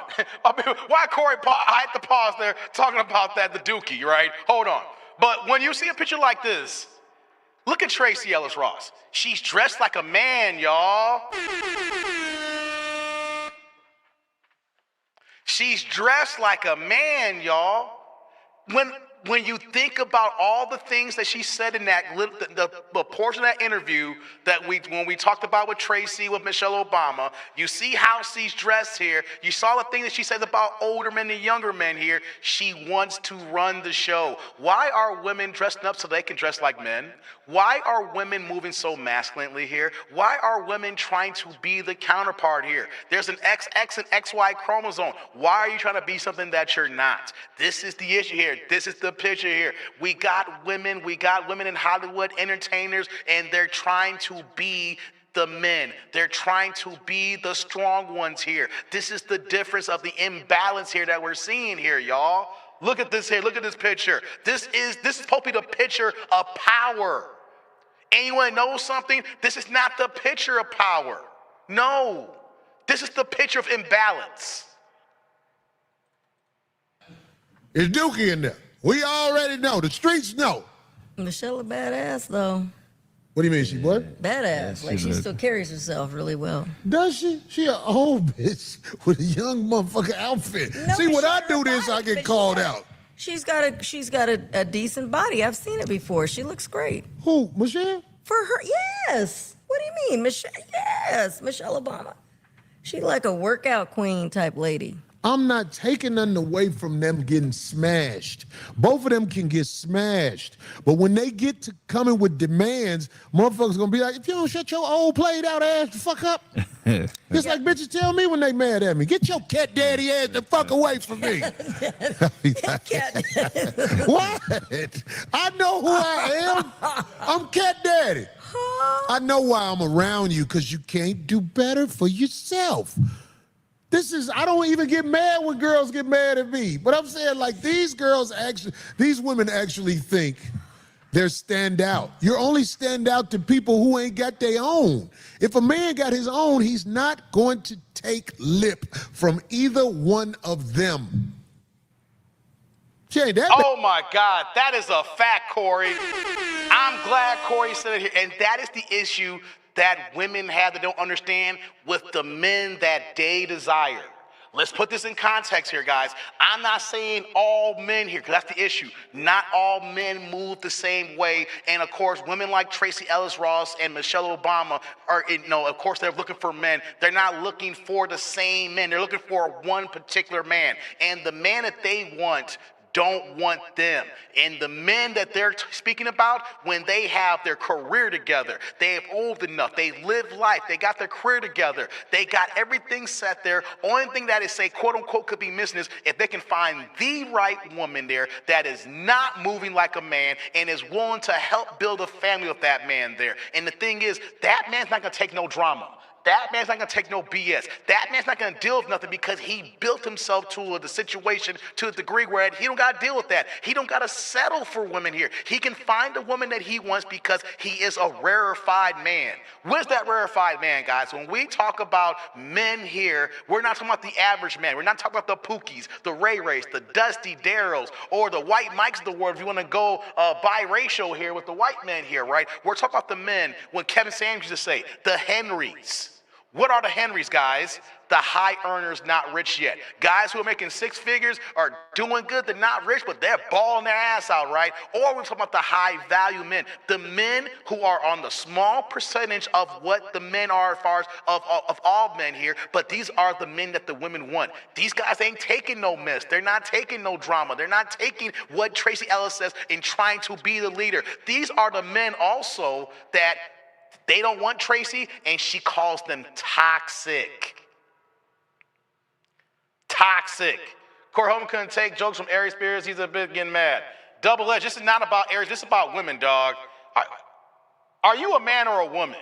I got to ask that question. Are you a man or a woman? Because we're not talking about Aries Spears here. We're talking about relationships here, right? So if you're going to come in here just talking dumbness and not talking about the conversation, exit stage left. We're talking about the conversation. Don't change the conversation about a man talking about another man here. We're talking about relationships here. I can't stand people who come in here and just want to change the conversation. You're not going to change the conversation. And that's what feminists and BS dudes who are simps and feminist women do, change the conversation. Stay with the subject.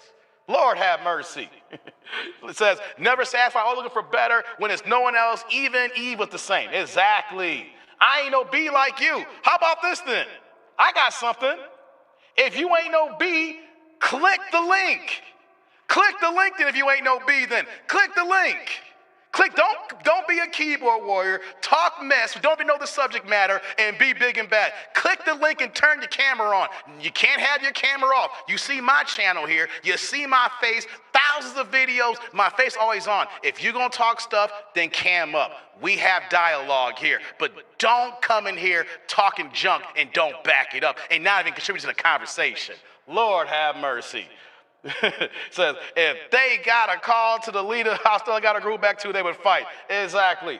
I'm a woman hater. Tell me what I said that I hate women. See, no. I'm not going to, no. Click the link. Click the link or be blocked forever. Because you are brand new right now, and if you were here, you would not call me a woman hater. But don't be a keyboard warrior. Click the link and explain yourself. Be an adult. Okay? Don't move like that. Say, you hate women. What have I said about hating women? I'm talking about the women who can't find men. So don't do that. You're a coward. I'm calling you a coward. I'm not going to yell at you. I'm not going to curse you out. I'm not going to be disrespectful. But you know what I'm going to say? You came into my chat. No one invited you. So you need to explain yourself. You're throwing accusation. You're doing everything what the dumb society does. Okay? Talk like a B2, click the link. You know what though? You got 30 seconds to click the link or be blocked forever. Let me look at the clock here. Because people like you, I'm going to say this here, but you're not going to hear it out loud. People like you are cowards and are Yep. That's what you are. Because all you can do is type. There's a link here. If you're an adult, click the link and let's have a conversation. But if you can't click the link, then you are less than. You have a problem. You can't explain your own words as adults. We're not going to have that here. But what we're going to have here is that your ass going to get blocked forever. So keep it. Click the link. Hold on. I'll post it one more time. I'll post it one more time. Matter of fact, since I did that, I'm going to pin the link too. There we go. So come on in. Come on in. Hold on. Big box. Come on in. Come on in. Let's have a conversation. Or you're going to be a punk. You're going to be a sorry adult. I ain't going to curse you out. We can have a conversation. I will respect you if you click the link. We can have a dialogue here. But if you're going to hide behind your profile and a few words here, we're going to block your ass to existence here. But don't talk stuff and don't think that someone's going to call you out. That's the problem with weak-ass people like you. I'll take back if you click the link, I won't call you weak-ass anymore. But you are a weak-ass. Okay? Come on.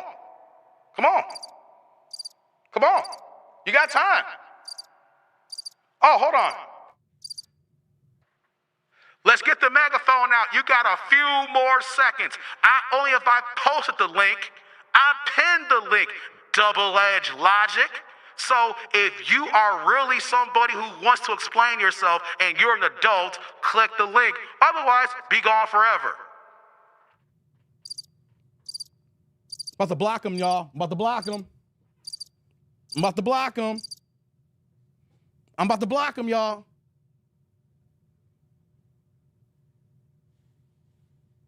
I'm about to block him.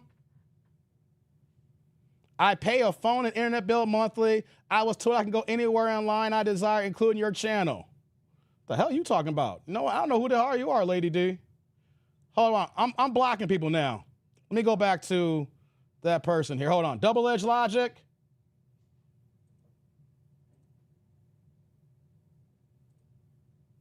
Goodbye. Get your janky ass out of here. Get your janky ass out of here. They gone, guys. Tierland said stop bullying. You know, people, hey, Tierlando, you'd be surprised.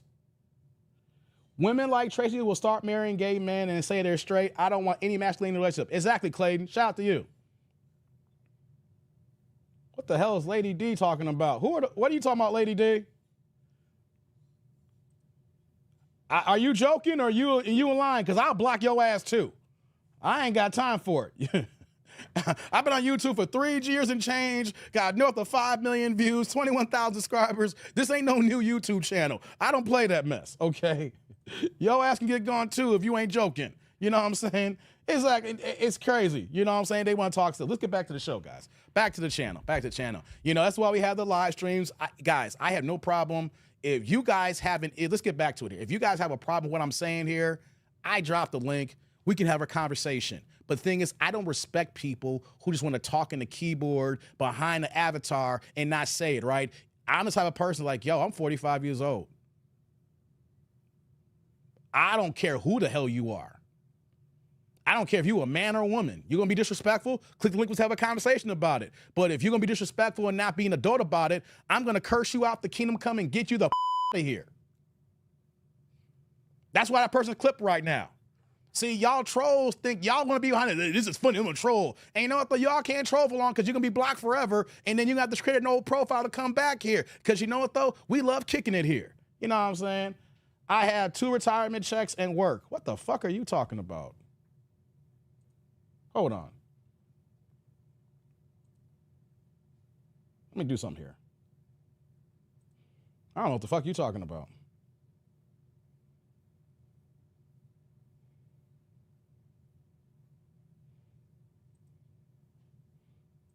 Who are you? Thank you. Hey, Almond, I took care of that. Okay, Almond, that's why I got mods here. Let's move on. That's why we got mods here. All right, let's get back to the show here. It's kind of funny how people want to talk stuff and don't. It's you know, people want to be funny. People want to be funny, but let's keep it moving here, right? We have a live stream. I like to interact with the chat here, and I drop a link if people want to actually have a conversation. But if you can't have a conversation, you just want to be a dumbass. And I'm telling you, if you're still watching, you got another profile, I'm calling y'all a dumbass. All right? Y'all stupid. Y'all trolls come through want to be dumb, right? And y'all think y'all smarter than the host. And you know what happened? You get blocked and everybody laughs at your ass, right? You're like the dude who got his ass whooped and everybody in the lunchroom just still talking about you at 6th period before school ends at 7th period. If y'all remember high school when someone got punked and played in gym class or in lunch class and everybody's still talking about it in 4th period, 5th, 6th, and 7th period. That's y'all janky asses. All right, back to the show. Exactly, showing up. Mods on deck. Back to Corey Holcomb here now. Let's get back to it here because we have people that come in the chat that did not want to explain themselves when we talk about saying we hate women, but we're talking about a woman named TRACEE Ellis Ross, who is 52 years old, and when she explains herself, men and women, you trolls, look at the chat. There's women with women profile pics are saying the same thing as men when it comes to TRACEE Ellis Ross. So are the women also hate women too? Or we just all the women just hate all women in general? Or we're looking at someone who just don't know what the hell they're doing here, right? That's what's crazy here.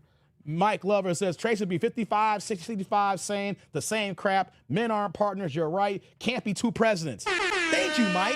How is that hating on women or I don't like women? In every sector. I'm gonna put your comment on the screen, Mike, as we're gonna move forward here with that troll here. In every sector of society, whether it's work, personal, etc., you can only have one leader. You know what happens when you have leader by committee? Nothing happens. When you have leader by committee, nothing happens. You have a president and vice president. You have a pilot and co-pilot. You get in the car, one person has the steering wheel, the other person in the passenger seat. You have the CEO. And then you have other people who lead the groups, but they're not the CEO. You have the CIO. You have the CFO, right? But the CFO unless something happens to the CEO is going to take charges from the CEO. There's only one leader who's going to be the final decision maker. And people want to rewrite human history to say, no, we can have two leaders. You have two leaders, you have zero leaders. Matter of fact, last analogy before we move on here with Corey. With the NFL draft, with Shedeur Sanders fall in the draft, right? But you've heard this analogy in NFL circles if you're a football person. Even if you're not a football person, they say if you have two quarterbacks, what is it, Tribe? You have zero quarterbacks. Because in a football team, the quarterback on the field is the CEO, and you can't have two quarterbacks because then that'll be dissension. And if you have two quarterbacks, that means that not one of them has stand out to be the leader. That's not women hating. That's just natural balance and order in society. Natural balance and order in society. Let's continue. That bad. I don't think they care, Corey. Do you always talking for them? What? For those two right there, it's the truth. I really don't think they care. And certain women of power, I don't think that, You don't think they care about what? But what you got to say? Like when, you They care. Look in their eyes. You think so? They're hurt. Look at TRACEE Ellis Ross' face. That is a smile of pain. Well, when she was giving, and I know it. When she gave I saw like the clip. They, because one main clip kept. I thought you didn't see it. I just said I didn't. I said a clip. I'm fucking with you, D. Of course you are. D, you can hang with them. Y'all all around about the same. What do you mean I can hang with them? On the same level and shit? No, I don't know. I don't think Except you'll have to check them because they'll be like, Darlene, go get our drinks for us. Yeah, so girl, I had a good time. I don't think they like the same stuff I do. Like, I don't think they like to do all that big dancing and going out and roller skating and shit like that. You know, what do they like to do? No, I'm just saying they don't come off to me like that. Like, I've never. Michelle likes to have attention. That's why she didn't go to Jimmy Carter's president with her husband because that wasn't going to get her the attention she liked. So that's your take on it. If you say so, D. You can take up for them all you want. It's obvious. I just don't know. Just say your pain sometime, D. But then you talk about Tracee Ellis Ross. Your pain coming She out. got bold enough to say she dates younger guys because she thought it was cool to say. But really, she's a granny. Predator. Using up the pups. Not a predator. These young men can be out in a productive situation with a productive relationship where they can build a future. But they letting loose up in her and no babies on the way. You can let loose in her for a month straight. And if you open her pussy up and say, hey, you know what's going to happen? Her pussy going to say, hey, hey. She giving out spiritual venereal diseases. She's ruining niggas' cognitive reasoning ability and and ability to make good decisions. The young men, Fucking with her. The young men in the neighborhood are going to take advantage of a Tracee Ellis Ross. They're going to risk it all so they can get something. Just like the young women in the neighborhood are going to take it all They said she got and fuck with Cat Daddy. They said she got thyroid eyes. She do. That's what I bet that's what it is. No, her mom, Diana Ross. You seen how big that Diana Ross's eyes are? It takes her eyes an extra millisecond to close all the way. Wait, her dad has big eyes. It's laboring for her to blink. Her dad, what's his name, from Motown? He got some eyes too. Somebody said that ain't her real daddy. Barry, Yeah, didn't they double down? It's not her. Diana Ross pussy was her in the dad game. white. Her dad white. Oh, that's right. You're right. Her dad is well, white. But Diana her Ross's older eyes sister's are dad. huge. Yeah. Her older sister's dad is Barry there Gordy. you go. Yeah. But her dad is a white dude. Right. I'm not knocking her. It's just stop acting like you're about something. Oh, the older men are toxic and all. No. The older men who got something ain't finna take lip from you, grandma. That is a fact, Corey. And that's the thing that women hate. When it comes to the men who have something to lose, built themselves up to be the men they are, where that these are the men that all women want. These ain't all men, guys and ladies. These are the top 10, the top 5%. And when these men have built themselves the way they are here, they have the opportunity to choose and pick who they want. All men think this way, but these the type of men that Tracee Ellis Ross wants. They know what they want. They don't want knowing their own age. Majority of men don't want women their own age unless they're in their 20s. The only time that you're going to find men who want women their own age is when young guys are in their 20s, okay? When we get older, we still desire women younger than us here. I'm not talking about Shannon Sharpe dealing with OnlyFans girls who are 20 years old. We're not talking about that. We talk about that on my live stream on Saturday here. And I understand how Shannon Sharpe is moving here. He just wants that young thing. He can't control himself. Oh, Michelle. We ain't talking about the OnlyFans stuff here. We're not talking about just being clappers. We're not talking about the BCC, booty clapping capers. We're not talking about that here. We're talking about the men who have everything to lose and nothing to gain by choosing the wrong woman who cannot respect them and understanding that this man is rarefied air. Not all men like this here, but women like Tracee Ellis Ross looking for this type of men. Matter of fact, tribe, the type of man that Tracee Ellis Ross is looking for is the type of man that Kendra G is looking for. It's the type of men that all the women that call Kendra G's dating show is looking for.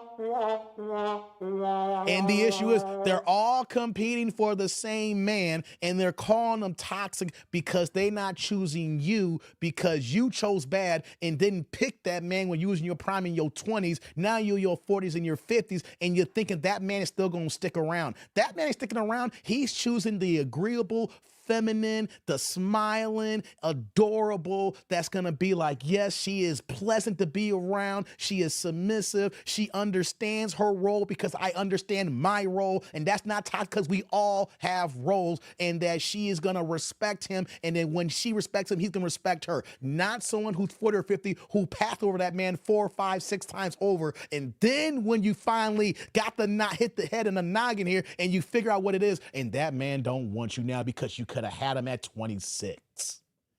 That is the issue here.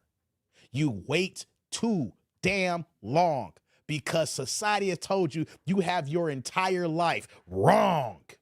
We don't have an entire life. There is a finite time here that we have in certain parameters of life here. And especially for you ladies when it comes to dating here. We're not saying you can't get a man. This is not woman hate saying you can't get a man. What we're saying is you wait too long. You can't get the man that you desire when you're out of your prime. Let's hear a little bit more, guys, before we move on.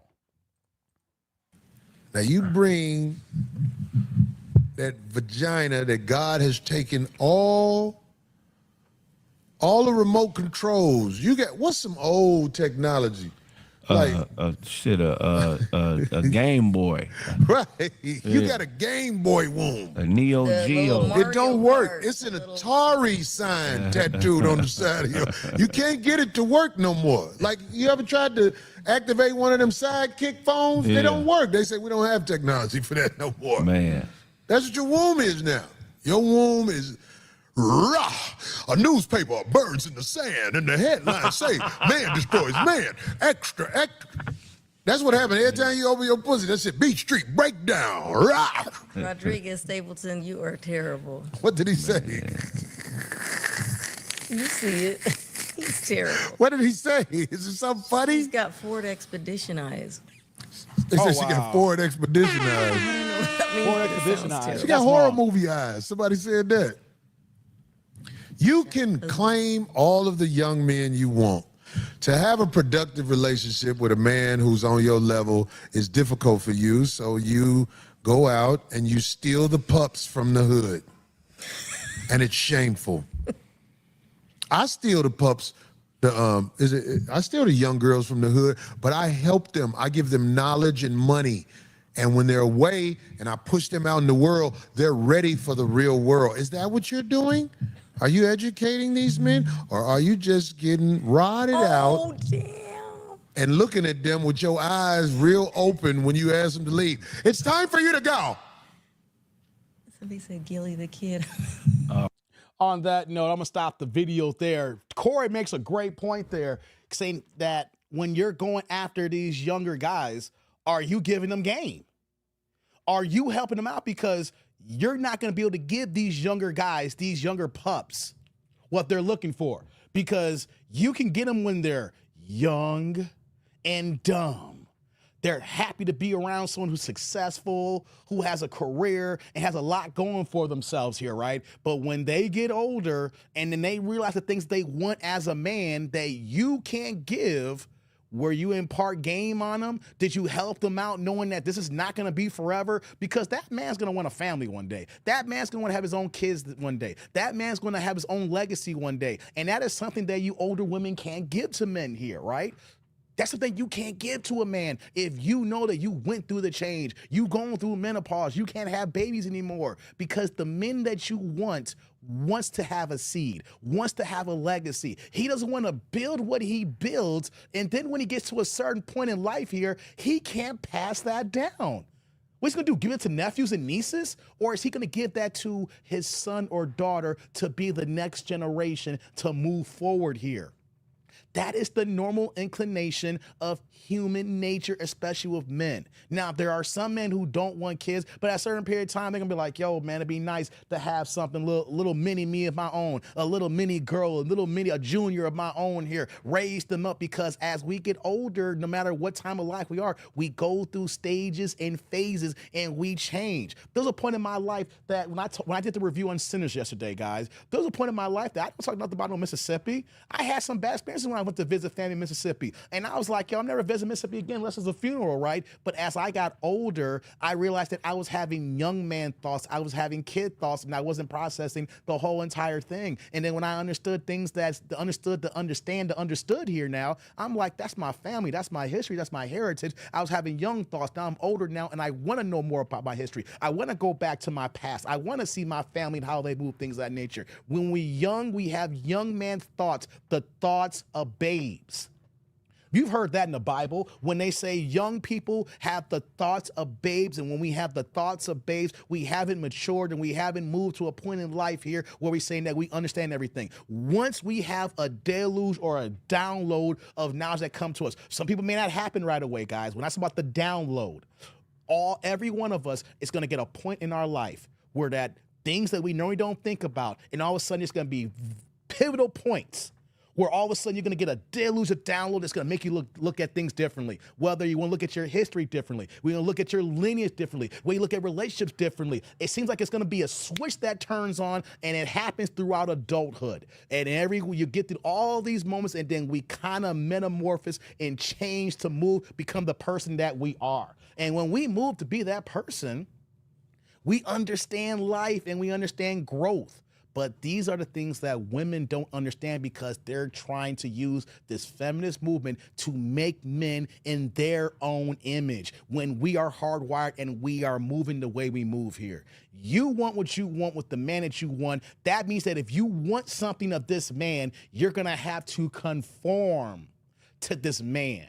And if you think that that man's going to conform to you when the world is unhealthy, the world is unkind, the world is cold, and this man, especially a black man, built himself up to be who he is, and then all of a sudden he's going to take a back seat, he's going to throw that all the way for you?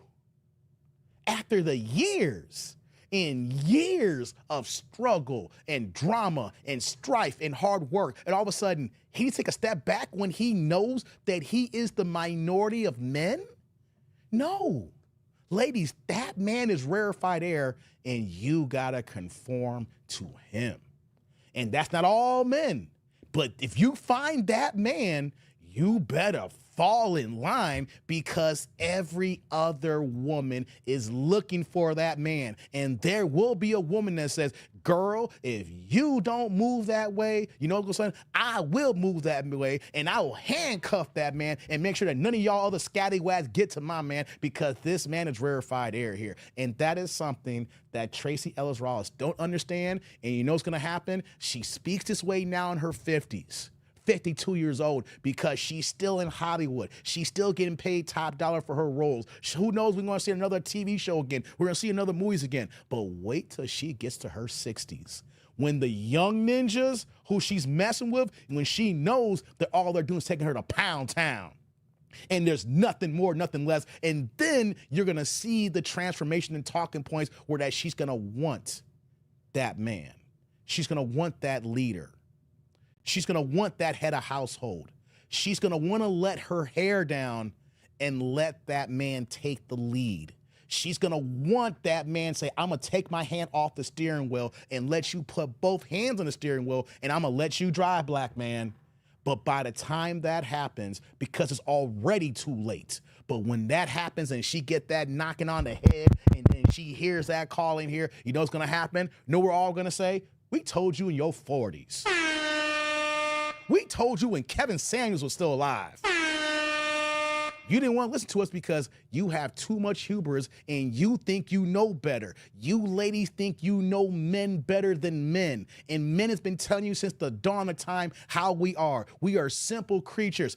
Feed us, fuck us, let us go to sleep, and don't be a nag, and just be a good, helpful support system, and everything can work fine. We can move on from there. But you want to change the course of society and life. And that's why you ladies are single. That's why you ladies are talking, saying that we are men, we are lady haters. That's not the case. It is. We are the same. You guys to change. We will never change because this is hardwired, hard-coding DNA.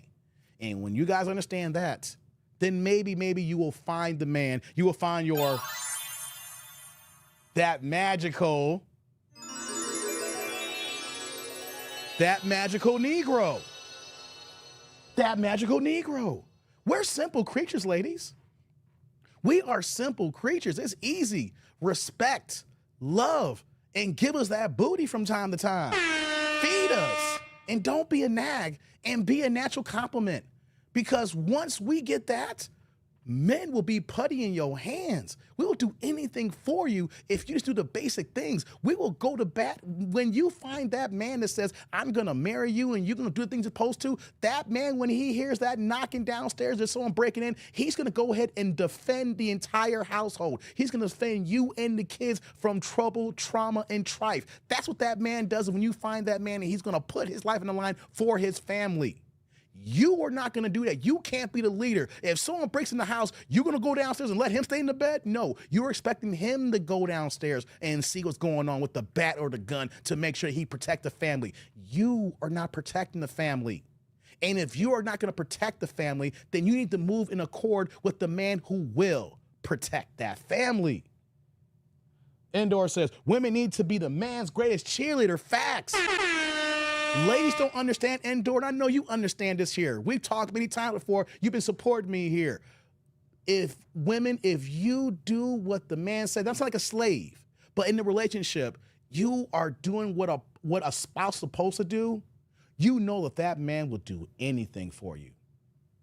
If you are giving him the loving, you are respecting him. You are being the mother to the kids. When you guys have alone time, you go do date night, or you just being bored and lonely on the couch and just talking, watching TV. If you do what you're supposed to do, you know that man would do anything for you.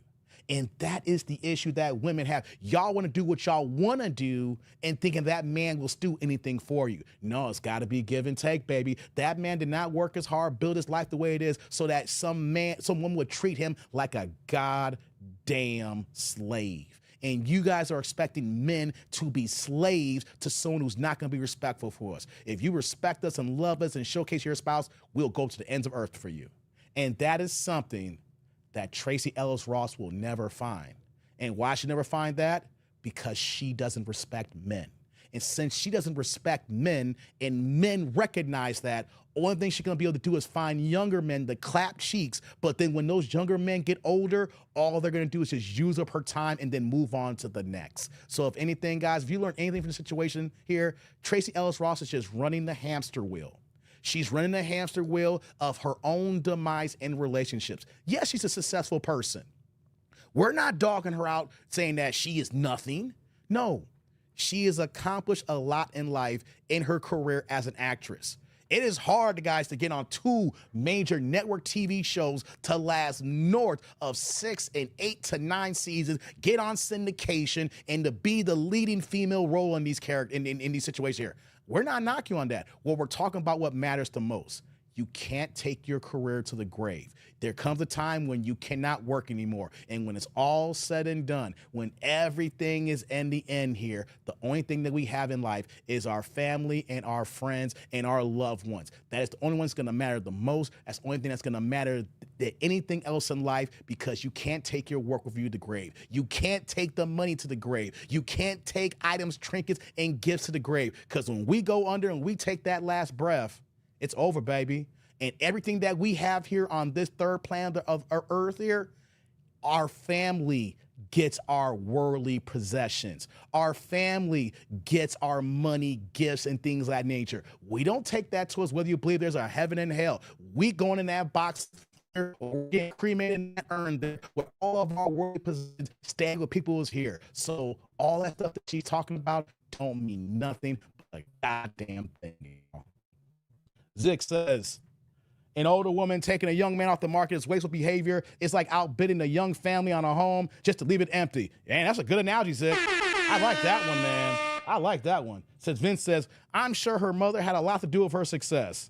Yeah, I said that earlier, Vince, right? I said that early in her career, you know that there have to be some Nepo baby things here, because if you are Diana Ross's daughter, you know she can make some phone calls, or you know she knows people, especially some of the TV shows that were produced by Quincy Jones, I believe. And you know Diana Ross knows Quincy Jones, or is part of his production company. Easy to slide her in, right? But once she got in, she established herself as a successful actress. So I'm not taking that away from her. She does good roles in those TV shows, right? But just because you're successful at your job doesn't mean that you're successful in your personal life. How many times have we seen that, people? So many people who are successful in their career, in their job, and how they pay themselves and feed themselves here. But when it comes to personal relationships, they are just straight up doo-doo and straight up when it comes to that stuff here. That's TRACEE Ellis Ross. Because her thinking, her ideology, and number one, the company you keep around you. She did an interview with Michelle Obama, a married woman saying, I admire you. Ladies in my chat and Ninja Watchers, ladies, how is a married woman going to tell a single 50-year-old that you admire her? If anything, you're going to stop talking. When you start talking to her, you go home, you go talk to your husband. You know what those married women do? They laugh at y'all single ladies listening to that here. So look at this girl talking that stuff here. That's why I got you, baby. I ain't going to let these women tear our world apart. You know what I'm saying? That's what goes on here. And ladies, y'all need to understand, y'all friends sometimes ain't y'all friends. They look at you as a laughingstock or a punching bag for their own fodder to make their lives and existence feel better. The single ones who can't get nothing to keep you down, and the married ones that see you going in the wrong direction ain't gonna do nothing to help you out, because you are their comedy relief. And when you understand that you are their comedy relief and you cut them janky ass people out of your life, then you might be able to move better. But until then, and you add all this extra stuff here, women like TRACEE Ellis Ross and the women who are listening to her who shouldn't because they do not have the same lifestyle as her, it's just gonna contribute to their own demise. T. Lee in the building says, in the end, nothing really matters in my Linkin Park voice. Hey, man, hey, for real. Says, she was a good actor, but 20 other black women could have played the role too. That's true, Vince.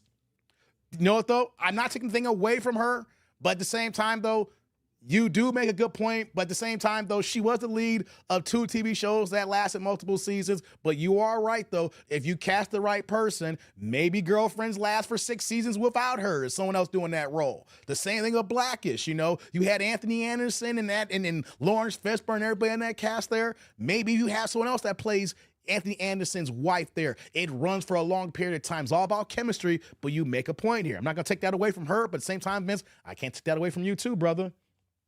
Says, that's right, my brother, West Side Shy, keep building. Hey, shout out to the West Side, man. What part of the West Side, man? Hey, Pitbull. I was on the West Side the other day. I was at, where was I at on the West Side? I went to, I was on the West Side the other day. Where did I go? I was in Austin. Where did I go get some food at?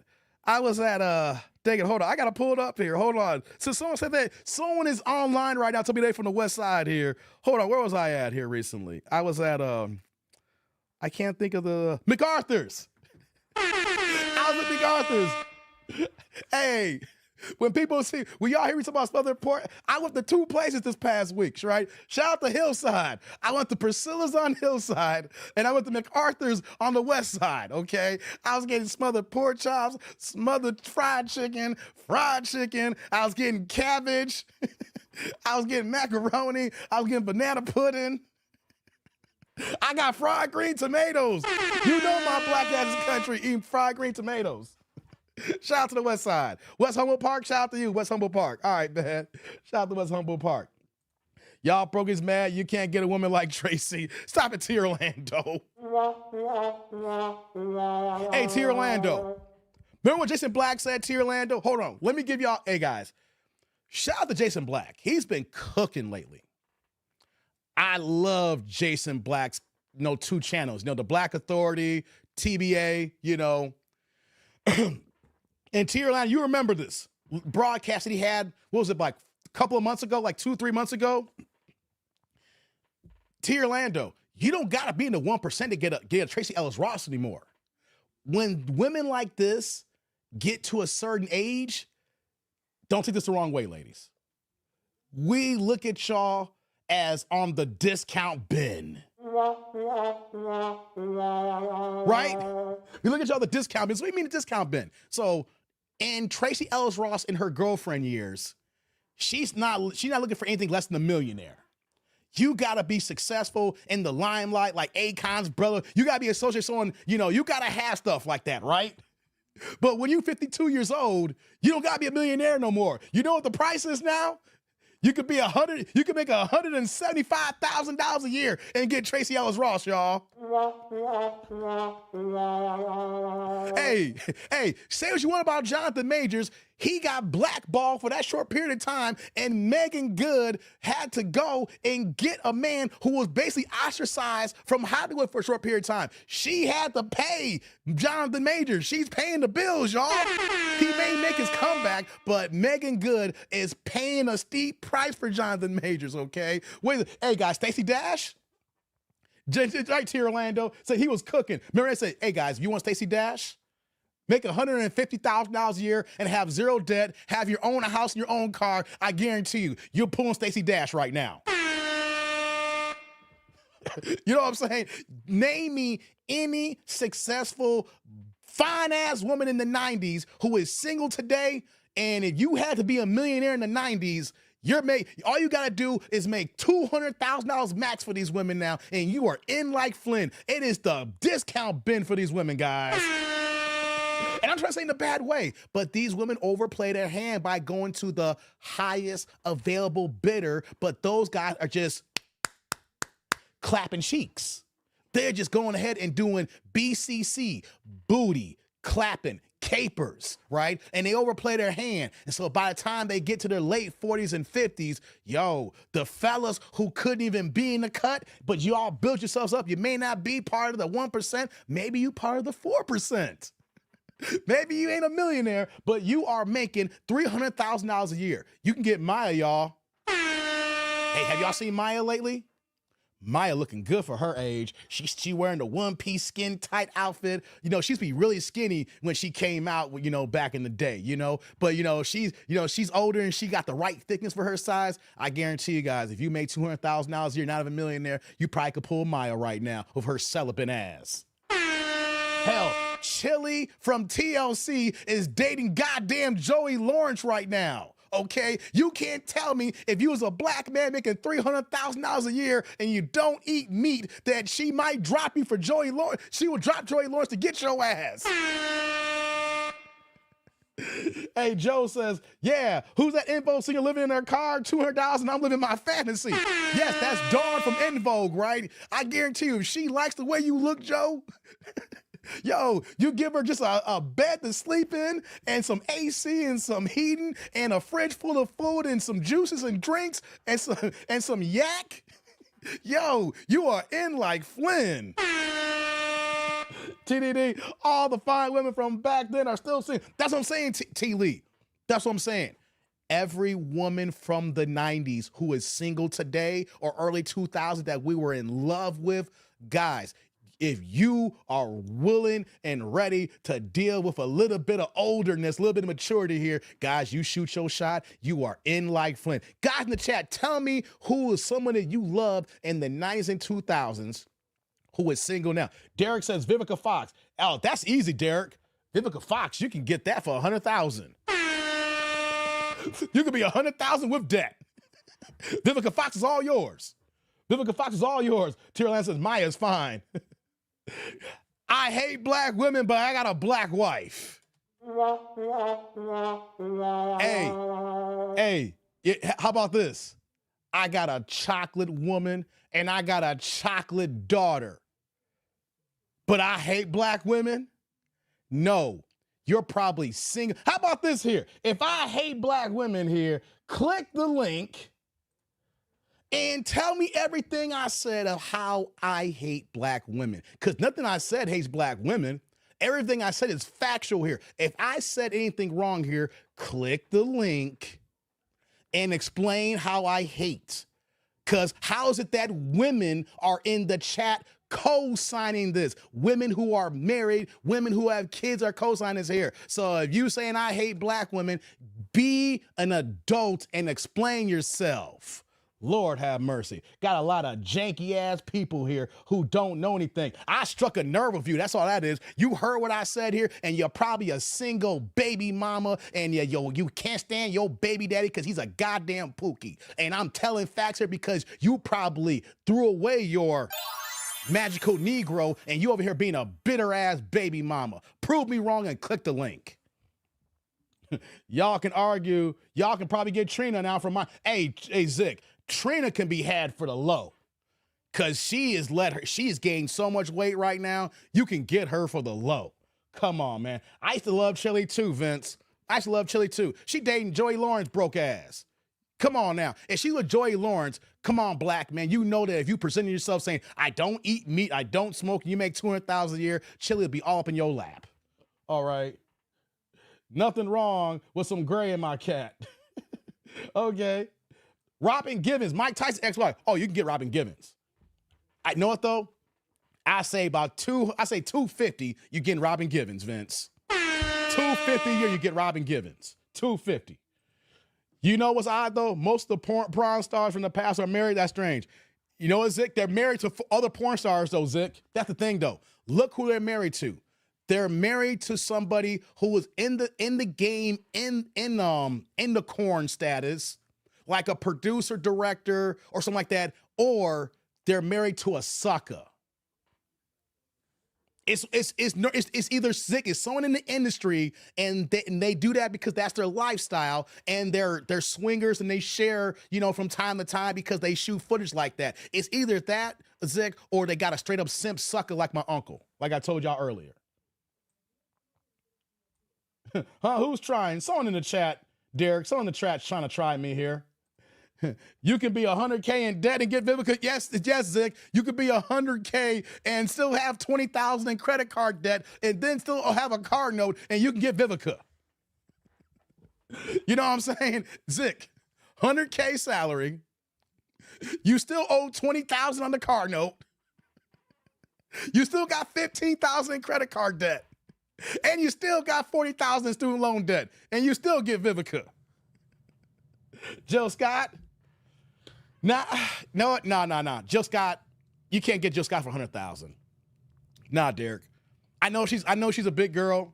She's still thick and everything. But no, Jill's. I know when you see Jilly from Philly, and you're gonna say, no. See, she's still dating. Know what? Hold on, Derek. I take that back. I take that back, Derek. I'll think about a different singer. My bad. Derek, this could be about live streams. I can rewind that back because her baby daddy, Jill Scott, Lizelle, he ain't nobody in the game. So if she got a baby daddy, it's nobody in the game. $250 for Jill Scott. Had to correct myself. Megan Gomez, 175 T. Lee. 175 Megan Gomez. 175. She better look like she's 28, Dave. Facts. Lauryn Hill. Oh, no. We're not including Lauryn Hill in discussion here, Trill Hill. She crazy as hell. All right? Do you think she's going to make it to time to dinner? You think she's going to come to dinner on time? You think Lauryn Hill can't? For her to get paid, she shows up 3 hours late for performances. How late she going to show up for dinner? J-Lo, nah, you got to pay a high price for J-Lo, Derek. Nah, you got to pay a high price for J-Lo. Got to pay a high price for J-Lo, dog. High price for J-Lo. Even though she's 50, she's still J-Lo. There's a whole bunch of suckers and simps that'll still pay top dollar for J-Lo. That's the thing, though. Simps ruin the game, Derek. So you're going to have some guys that's going to overbid. Kind of like the housing market right now, where you got people just overbidding to get houses and everything that keep changing the baseline level and bringing the market level up. There's a whole bunch of suckers and simps that's going to want to go ahead and drink J-Lo's bathwater still. You know what I'm saying? Yeah, exactly, Derek. You'll take Jill Scott. You a regular dude. That's what I'm saying, though. Regular dudes. Yeah, regular dudes can get Jill Scott. Shout out to my man Upper Man in the building. Shout out to brother dropping the $4.99, $5 holla, pushing the green play in the chat, guys. Thank y'all for the support here. Keep dropping the supers, guys. Saying, Dave, you sound like Mr. Jap right now. Keep cooking. #perfect. Thank you, Upper Man. Hey, Upper Man. Hey, brother. Salud. Thank you for the holla. I appreciate you, man. Thank you. Right back at you with that green super. Appreciate you, brother. Come on, show y'all love and support here, guys. In the Cash App, super chats. I need them all, man. I need them all. Come on, show y'all love, baby. Show y'all love here. Is she married? Okay, she is married to Orlando? Okay. Then she's off the market. Hey, you can't throw Reagan Gomez in there. If she's married, take my price tag off the list. Someone's already paying top dollar, guys. If she's married, that's not even 175, what I said no more. The dude that she's with is paying top dollar. So no. So Jill Scott, that's at least 100K at Teddy, says Zick. Oh, not 100K. No. Blue Cantrell, whatever happened to her? With Lauryn Hill, your child guaranteed be born after the due date. Yeah. Kelly Rowland, no, hey, Vince, Kelly Rowland's top dollar.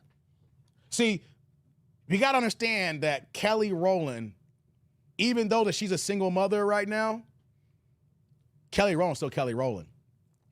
Kelly Rowland, there are some women, guys, you got to understand this here. There are some who are exceptions to the rule.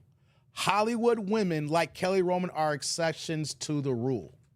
I think she's dating someone right now, or I don't know if she's engaged, but she got a dude, and I think the guy's like a former athlete or something like that, right? But Kelly Rowland, you gotta remember, even women that we talk about in this age bracket, there are certain women who are exceptions to the rule, even if they can't give you a kid because of how they are. There's gonna be a bunch of guys that's gonna be waiting to be in line for Kelly Rowland. Blue Cantroy said, yeah. Said Biggie's ex. Hey, come on, man. Derek, stop. Derek's being funny right now. You talking about Faith Evans, who was just married to Stevie Jordan?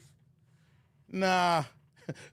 Hey, nah, Faith's forever Faith was on Drink Champs talking about, I used to fuck mad niggas. That's why I don't care about sex no more. She was open and honest about it. Derek, Google Faith Evans, Drink Champs, and then mad niggas. You can get Faith for whatever. Yo, she ain't gonna give you no sex. She don't care about sex no more, Derek. She literally said, man, I fucked so many mad niggas, I don't even care about sex no more. And everybody looked at her and was like, Nicole Ari Parker's married, Trill Hill. She's married to Boris Cujo. They've been together for like 20 years. So Boris Cujo got Nicole Ari Parker in her prime. So we can't talk about that.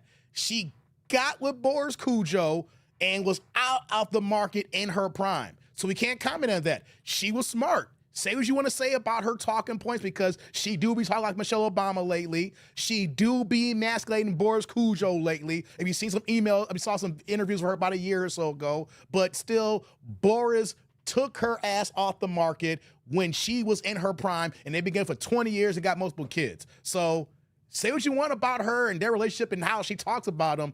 She still secured the man and then stayed married to the man. Okay? You think she's overrated? I love me some Kelly Rowland, dog. Says, this ninja's going for broke. Beyonce. Stop it, Derek. She married. Guys, if they're married, we're not talking about married women. Because say what you want about Jay-Z, didn't Beyonce get out of the game, got out of the streets in her 20s? Say that she married an older man, but we're not talking about married women. Beyonce married a guy in her 20s and got out the market and had 3 kids right now. She got married in her prime and is not in the streets. We don't talk about married women, guys, because married women, she did the smart thing. Say what you want about her spouse, say about her husband, but she ain't lonely. She got a successful rich man, with her kids. She got kids, and she's a mother and she's a wife. We don't talk about that. Erykah Badu, man, you can get Erykah Badu for 5 pounds of weed, some ginseng tea, and about $200,000 a year, and you wear a dashiki. When did Kelly get divorced? I don't know if she got divorced. She's married. No, but she had a baby daddy, and I know she was with someone now, but TRL said she may have got, the guy that she's with, I didn't know she married him, Orlando, but she's saying that, TRL saying she's married. So the guy that I knew that she's with, she might be married to him, Almond Eyes. Upper Man says, I'm driving right now. I'll be in the chat stronger when I get home. I don't know if I'm going to be on that long. I've been here for 2.5 hours, Upper Man. You know what I'm saying? T. Orlando says Badu's daughter, maybe. Oh, yeah, Puma? Hey, I know she's young, and she's like 20 years old right now. Puma, fine. You talking about the DOC's daughter who Badu had. You talking about DOC daughter with Erykah Badu, Puma. Hey, Puma looks like the young version of Erykah Badu, you know? Hey, Puma looking cute, y'all. She's already a force now. Yo, she gonna be a prop. Give her about 3 more years before she hit her mid-20s. She gonna be a major problem, y'all. Dave, Kelly Rowland is married. Okay, we don't talk about Kelly Rowland then. Thank you. Just Sky's a girlfriend. For real, she the Lady Pond now? I didn't know she was the Lady Pond Almond Eyes. Of course, Derek gonna talk about Pinky. Derek, you get Pinky for welfare. You could be on Snap, Link, benefits. You can get Pinky for welfare. Anita Baker? Oh, come on. Stop it. Anita Baker? No. Halle Berry? Oh, hey, Joe.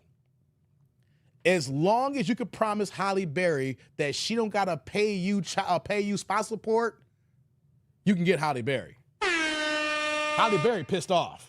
She got 2 white baby daddies who she paying child support to at least one of them, and she's complaining about how much she's paying child support, talking about it's breaking her, okay? She's pissed off at her exes, okay? If you can come and promise that you don't got to pay spousal support, you come with your own, Halle Berry will take you and say, thank you, I don't want to pay. She can't wait till her kids are 18. She's talking like a dude right now, man. Kelly Rowland will age well. Yeah, she got the skin to age well. Yeah. She gonna look good when she gets older. I feel like the man, wife, and Faith Evans was it Wild and Faith Evans groceries to her car would get her. Oh yeah, of course. Taylor says I said Regan Gomez, but I meant the girl Maya from In the House. Oh no, T. Lee. Maya is finally clean. Guys, I had the biggest crush on Maya from In the House. Maya Campbell, y'all, and.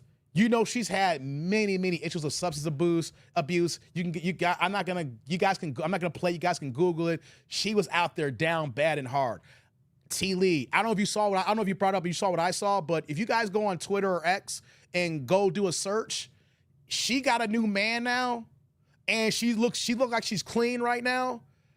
Hey, shout out to her. All right, because I hate to see someone who is so beautiful, who is so talented, and then you see the drugs and substance abuse, and then the wrong crowd get to her, and next you know you're seeing her looking like a crackhead in the streets, getting bust down at gas stations, and then if you seen her how she looked 10 years ago, and if you see how she looked about a week ago, man, I'm glad that girl's clean, man. I hate to see a beautiful person just go down like that. You know when they go down like bad like that, they never come back. But it looked like she got a dude. She looked like she's clean. Her daughter, you know, she's taking pictures of her daughter, so she looking good right now, T. Lee. But man, in her prime right now, man, Maya was something else. Remember her and Tyrese's video, Sweet Lady? Man, I don't know about y'all, but I felt like every dude that I knew, we loved us a Maya Campbell when Tyrese Sweet Lady came out. You know what I mean? But I'm glad that, guys, see, I hate black women, but I'm talking about someone who literally had a bad episode after bad episode for years, maybe decades, and I am happy to see her clean and look like she's living good life right now. You know what I'm saying? Vince says 5 pounds of weed. I'm telling the truth, Vince. I'm telling the truth. What's going on, Derek? Welcome to the chat. So I've always been a big Kelly Rowland advocate, but the last time I saw her, she's starting to fill out a bit. It doesn't work for her. Okay, I can see that, Zick. I understand that. Regina Hall, yep, upper man, same game for her. She in that same boat. A beautiful, talented woman, but you see how she's moving right now, and she's going to be in the same boat of all of them here. You know what I'm saying? So, yep, you can add Regina Hall into that mix, too. Erica and her daughter look toxic as F. Yeah, T. Lee, they do. But you know, T. Lee, the toxic ones got the best booty. And that's what get guys in trouble, T. Lee. Them toxic joints that got the best booty, where you know you ain't supposed to be messing with that booty, and that booty keep calling you back because that booty is tremendous. Yeah, Trill, Sanaa Lathan, same boat. Fine, talented woman. But you know what, though? You know what I think here, Trill Hill in the chat here? I think that Sanaa Lathan's character in The Family That Prays is her in real life. Remember when Rock Dunbar slapped her ass and she fell across the counter after she says, "That is not your kid. That is William's child." Hey, man, and he slapped the shit out of her. Hey, man, I think that's not like this real character in The Family That Prays. I'm sorry. That ain't no acting. I think she was playing herself. That's why she's single. I think that she's playing herself. Tell me I'm wrong, people. Tell me I'm wrong. Pam Grier, nah, she's like in her 70s, dog. Pam Grier don't count. Pinky shit like a big toe now. Hell yeah, Joe. Nah, we ain't dealing with Pinky. Hey, T. Orlando, she's married. T. Orlando, she's married, yo. We don't talk about married chicks, no matter what the jokes you may have. She got some skinny white dude, okay? Yo, we talked about that in the show about a year ago. You know what I'm saying? Jasmine, Derek, you just naming names now, Derek. You just naming names. But Mary J. Blige is paying spousal support to Ken Do. Okay, you can get married. Hey, if you can take care of Mary J. Blige's child support, she'll take you on because she's mad as hell that she got to go on tour to pay Ken Do's ass. Okay, yeah, Maya Kim was just talking about Nicole Murray out here somewhere. Hey, Joe, Nicole Murray out here just banging whoever she can bang right now. Hey, she out here being a socialite still. All right, she moving and shaking. All right, I guarantee if you go to a red carpet, you're gonna find her. Which Vanessa Williams? Okay, here's a swing for the fences. Lisa Bonet. She's freshly divorced right now, Zick. Or no, are they officially divorced yet? Or fresh divorced? Her and her Aquaman. No, she was married to Aquaman for a hot minute. Are they divorced yet? I know they were going through the divorce, but are they officially divorced? Because if they're not divorced yet, Zick, I ain't talking about that. We got to deal with single people. You know, but even with Lisa Bonet, her prime was 20 years ago. No, Lisa Bonet, her peak prime, like the end of her prime, was that movie she did with Will Smith. The movie that he was being framed with Gene Hackman. I said that was the end. That's when Lisa Bonet, that was the end of her peak. Okay? Yo, that movie there, that was the end of Lisa Bonet's peak. MC Light, she likes women, Derek. You're gonna have to fight against the studs with MC Light, dog. I know that she's going through divorce right now, but I think she's back to studs. Lisa Ray, nah. You can get Lisa Ray for about 125. She talking all that mess right now. Come with 125 and no debt, you get Lisa Ray. Taraji, yeah, she in that same boat. Yeah, Maya Campbell was bad upper, man. She was beautiful. No, I'm saying she was a beautiful woman. She was really, really beautiful. Somebody find me Tweet the singer. Oh, I love Tweet. Hey, Zick, I was bumping Tweet in the car the other day, man. Smoking cigarettes. That's my jam. You know she was going through things when she wrote that song, Smoking Cigarettes. Smoking cigarettes late at night. Hey, she was going through some things, yo. You say, yeah, that's the real Sanaa. See, Joe, you understand what I'm talking about. You remember that movie? That was the real Sanaa. We know what we're doing here. We know what we're talking about. Come on, T. Orlando. Macy Gray. Really? Sometimes I actually saw Macy Gray in concert, guys. I saw Macy Gray in concert back in 2001. You know how long ago this was, guys? 2001 was 24 years ago. Macy Gray was the headliner. And you know who was on the undercard of that concert? The Black Eyed Peas were first, before Fergie. Then Common, then Macy Gray, right?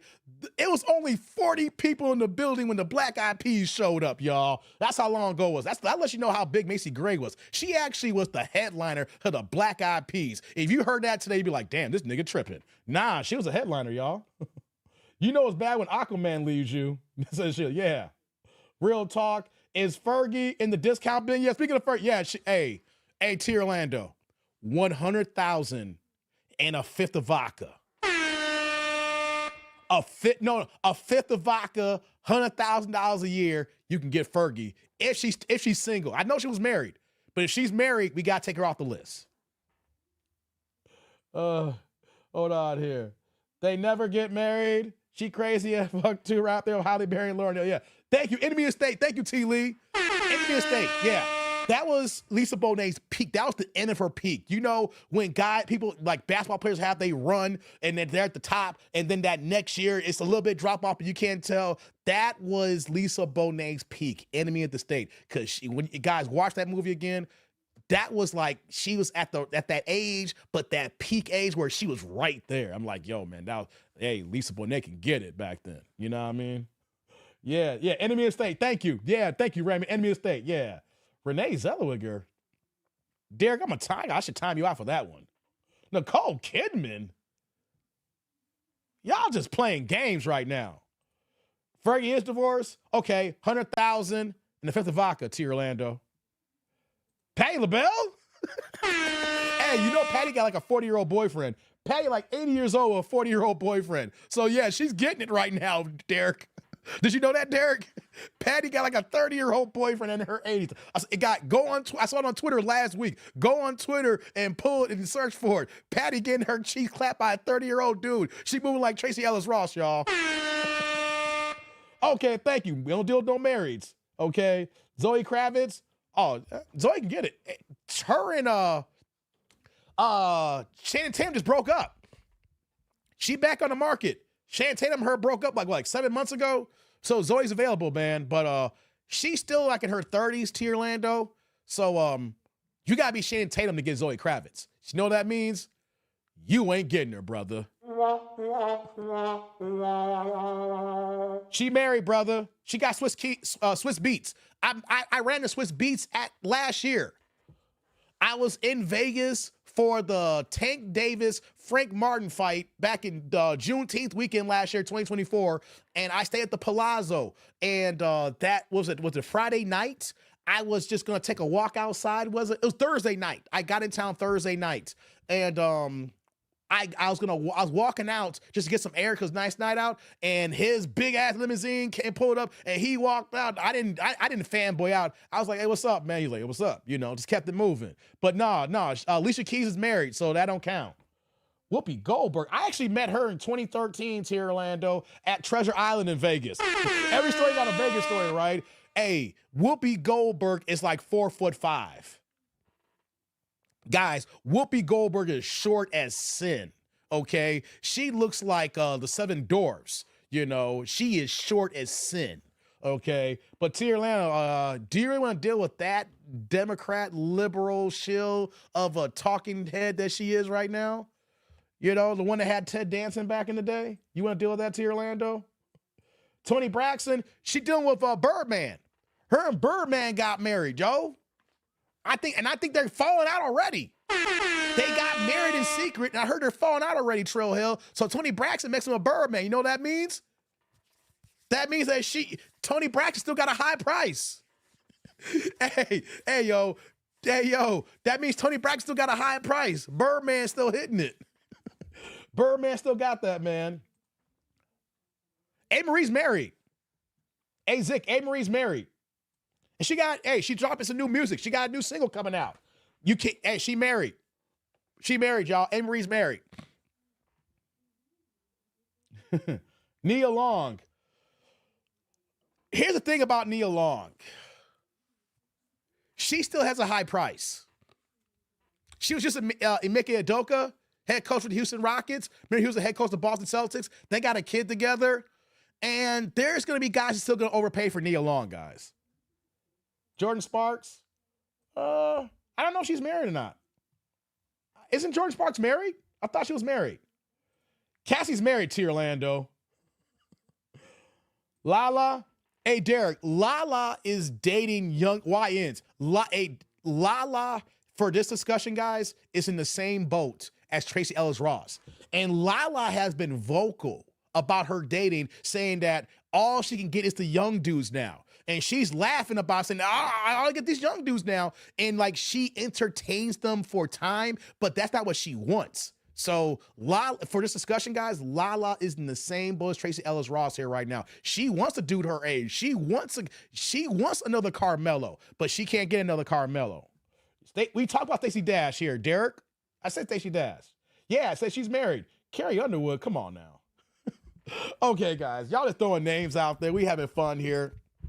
This is so fun. We just throwing names out there, but we all get the point here, right? We always understand what we're talking about here when it comes to, you know, we threw a list out there, but people overplay their hands. Topanga, I thought Topanga's married, Sheila. She's single? Yeah, Carrie is married too. Yeah, y'all see, guys, I'm not commenting on married people, guys. Okay? So if they're married, they're off the market. You know what I'm saying? That differently. They got a husband and getting their cheeks clacking the regular. They got a family. That's different. AJ Johnson, I mean the female one. She was always fine. I mean AJ Johnson from House Party? AJ Johnson from Baby Boy? Nicki Minaj is married, guys. No married. No married. Come on, guys. Stop throwing married people out there. Nicki Minaj is married. Come on, Nicki Minaj is married. But AJ Johnson, ain't that the one you're talking about? You said correct. Hey, Zick, she getting trains ran at her at 60. She ain't trying to get married. She out here in the streets, yo. AJ Johnson says that she is a relationship counselor, even though she's never been married, and she's over here having threesomes with 2 dudes out here, man. Hey, come on. Garcelle Bouvet, the walls hit her, Derek. I love me some Garcelle Bouvet. Have you seen her lately? Oh, no. Nah. Oh, man, come on, T. Orlando.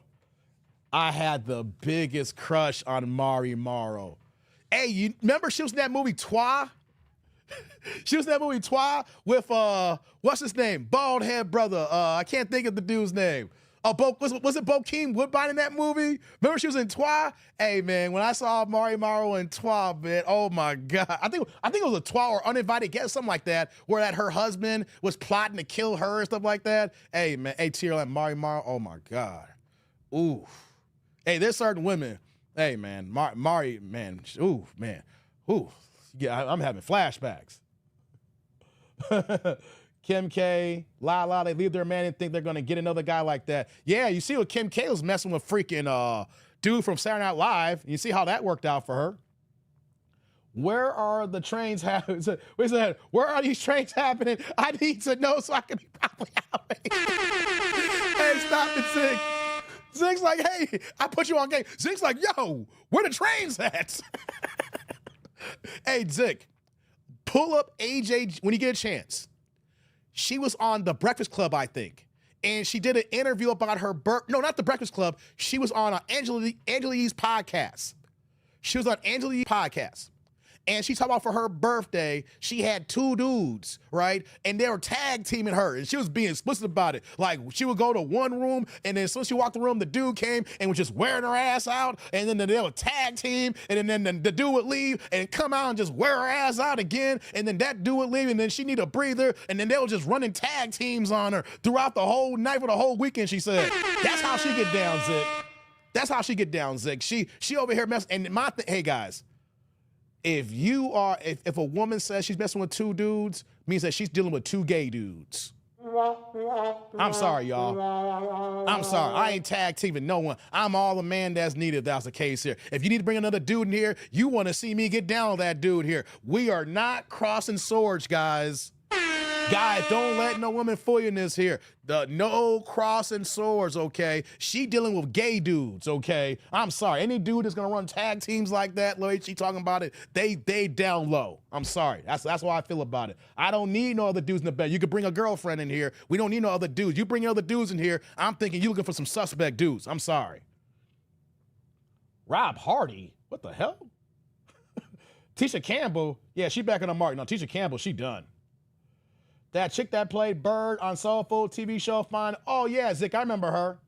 Upper Man with the member chats. What's going on, Upper Man? Been a member for 11 months, almost a year, baby.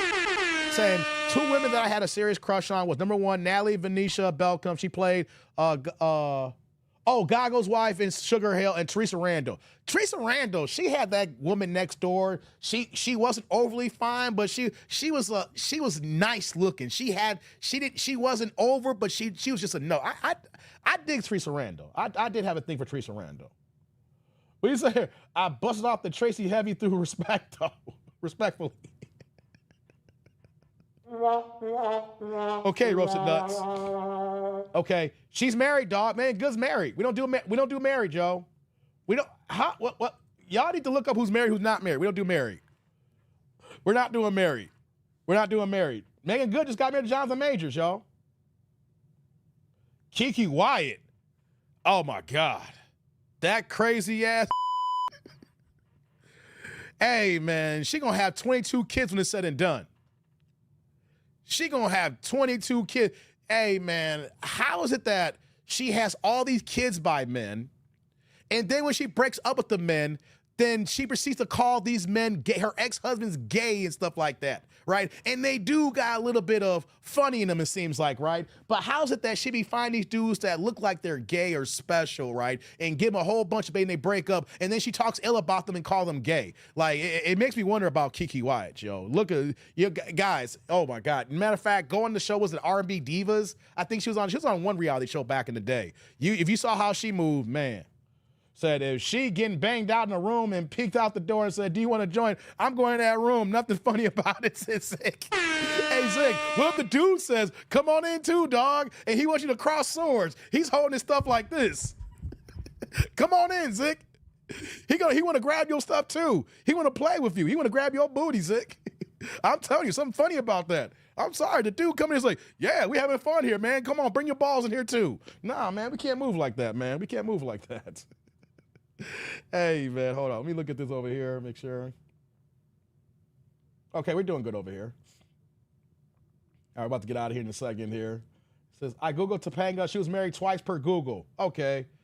Britney Spears, crazy ass. I don't want to touch Britney Spears with a 10-foot pole, man. She needs to go to a hospital. Jennifer Hudson, ain't she married? No, she's with Common. Jennifer Hudson's with Common. They're not married, but they've been together for like a year and a half, 2 years now. She's with Common. They're not married, but she's in a long-term relationship with Common. Yeah. Said that chick that made the doo-doo pie in The Help. Oh, hell no. Yeah, Zick's about that life, roasted nuts. If you new here, Zick's about that life. Yeah. Zick's like, AJ, there's a train with AJ? This is Zick right now, guys. This is Zick right now.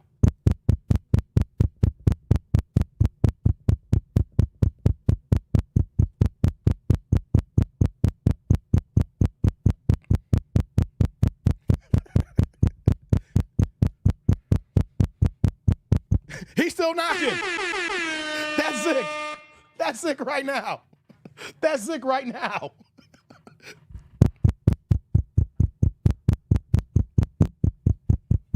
I know somebody's home. That's Zick. That's Zick. That's Zick. Brandy and Monica.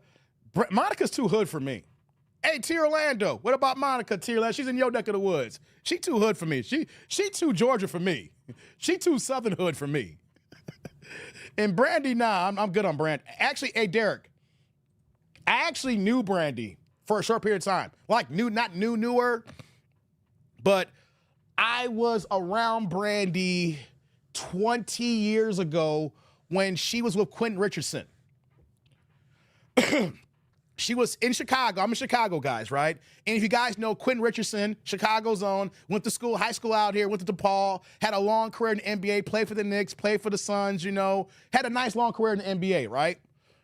Brandy was dating Quentin Richardson about 20 years ago, and I was friends and a work colleague, a business associate with Quentin Richardson's brother, Lee. Lee, unfortunately, passed away around Thanksgiving in 2006. He was murdered. Tragic situation, right? Rest in peace to Lee Richardson, y'all. Shout out to Quentin Richardson's older brother, Lee Richardson. Rest in peace, brother, man. I can't believe it's been almost 20 years. You know, it's tragically how he was murdered. But Brandy dated Quentin Richardson, and I used to be a musician. I used to be a producer. I used to produce a lot of artists back in the day here. I was independent, you know, doing stuff like that. And Lee was my engineer.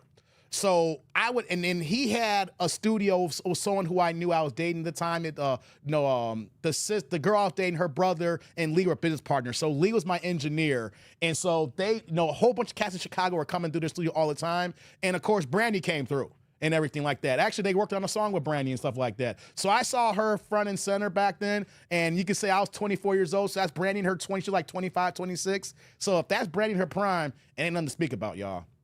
I know that was Quentin's woman. Shout out to Quentin Richardson, but that was nothing to talk about. I saw that in person when in her 20s, and we're going to say now she's my age in her mid-40s right now. Yeah, I'm saying no to her right now. I'm good. I mean, she's a nice person. Don't get it twisted. She's a nice person. But as far as like my taste and everything, nah, I'm good on that. She pregnant again? That's like baby 14, Almond Eyes. That's baby 14.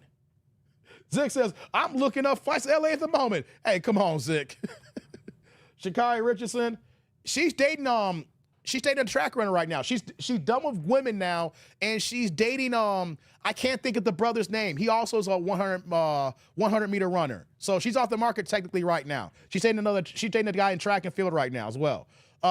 He was the collegiate champion in the 100-meter dash, and he's one of the top 5 American runners in the sport. And I think he's one of the top 10 in the world right now in the 100-meter dash. I can't think of the dude's name right now, but she got a dude. You see, you got to understand. I'm in the pop culture, so I mean I know every single person, but I know people who got relationships.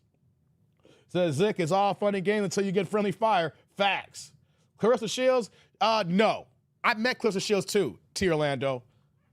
Derek too. I met Clarissa Shields. I was actually at her debut fight. I was there, and she was on the undercard to Andre Ward, Sergey Kovalev won in November of 2016, and that was the opening of the T-Mobile Arena, and that was her opening, her pro debut from the Olympics. And I went to that fight with my pops, and I saw her and I met her. And the way that she is now, you see her in social, you see her on TV and stuff like that. That's how she was then. And I'm straight on her. I mean, she could probably, I'm straight on that. That's not my style. I'm good on that. You good on Brandy? Hell yeah, I'm good on Brandy. I said I was in the studio with her. You be in person with her? I'm good. Nah, I'm good on that. Yeah, I saw Janet Jackson in concert a couple of times. I love me some Janet. It says, I ran the John Stamos 20 years ago when I used to work in customer service in downtown Chicago. Shout out to John Stamos. Leslie Jones. Leslie Jones would make me celibate. You get with Leslie Jones because you trying to get your life clean. You got it. Hey, Zick, I got to close this show out now. You get with Leslie Jones when you got serious problem like a sex addiction, and you need to get clean, and you get with her because if you got a sex addiction problem, she gonna get that out of you because you ain't gonna want to do nothing with her. That's what you get. Carissa Field's shoulders too wide for me. Yeah, she'll give you a gut punch. Where Tyra at? She eating cheeseburgers at McDonald's right now. Hey, Joe, Google Tyra Banks recently. When she got no makeup on, she got mad blotches, and they showing her eating double cheeseburgers now. She letting herself go, y'all. She letting herself go. Oh, man. But, guys, I'm going to get out of here, man. We're knocking on the 3-hour mark. Yo, this is a dope conversation and fun for this live stream, man. We're going to get out of here, man. We're going to call it one. Damn, she a sex addiction cure. Hey, come on now. You see Leslie Jones, and she's immediately going to make you noodle dick. Yo, as a man, I could see the most beautiful woman in the world, and I'm like, damn, I gotta holler at her. And then Leslie Jones walks in, I'm going to noodle dick.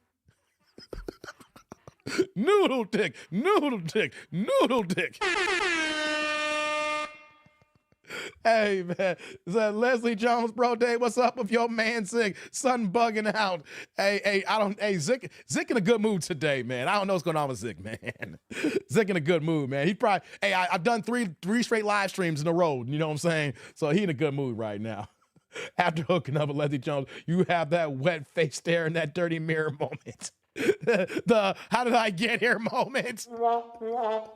Hey, Zick, you talk about like you're in the mirror like this, you're like, and then you look up like this.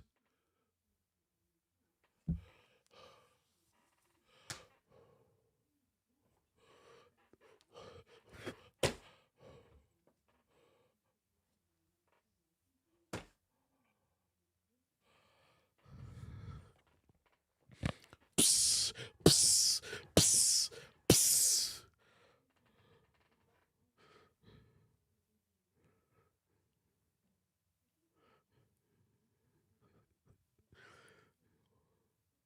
Why have you forsaken me, my Lord?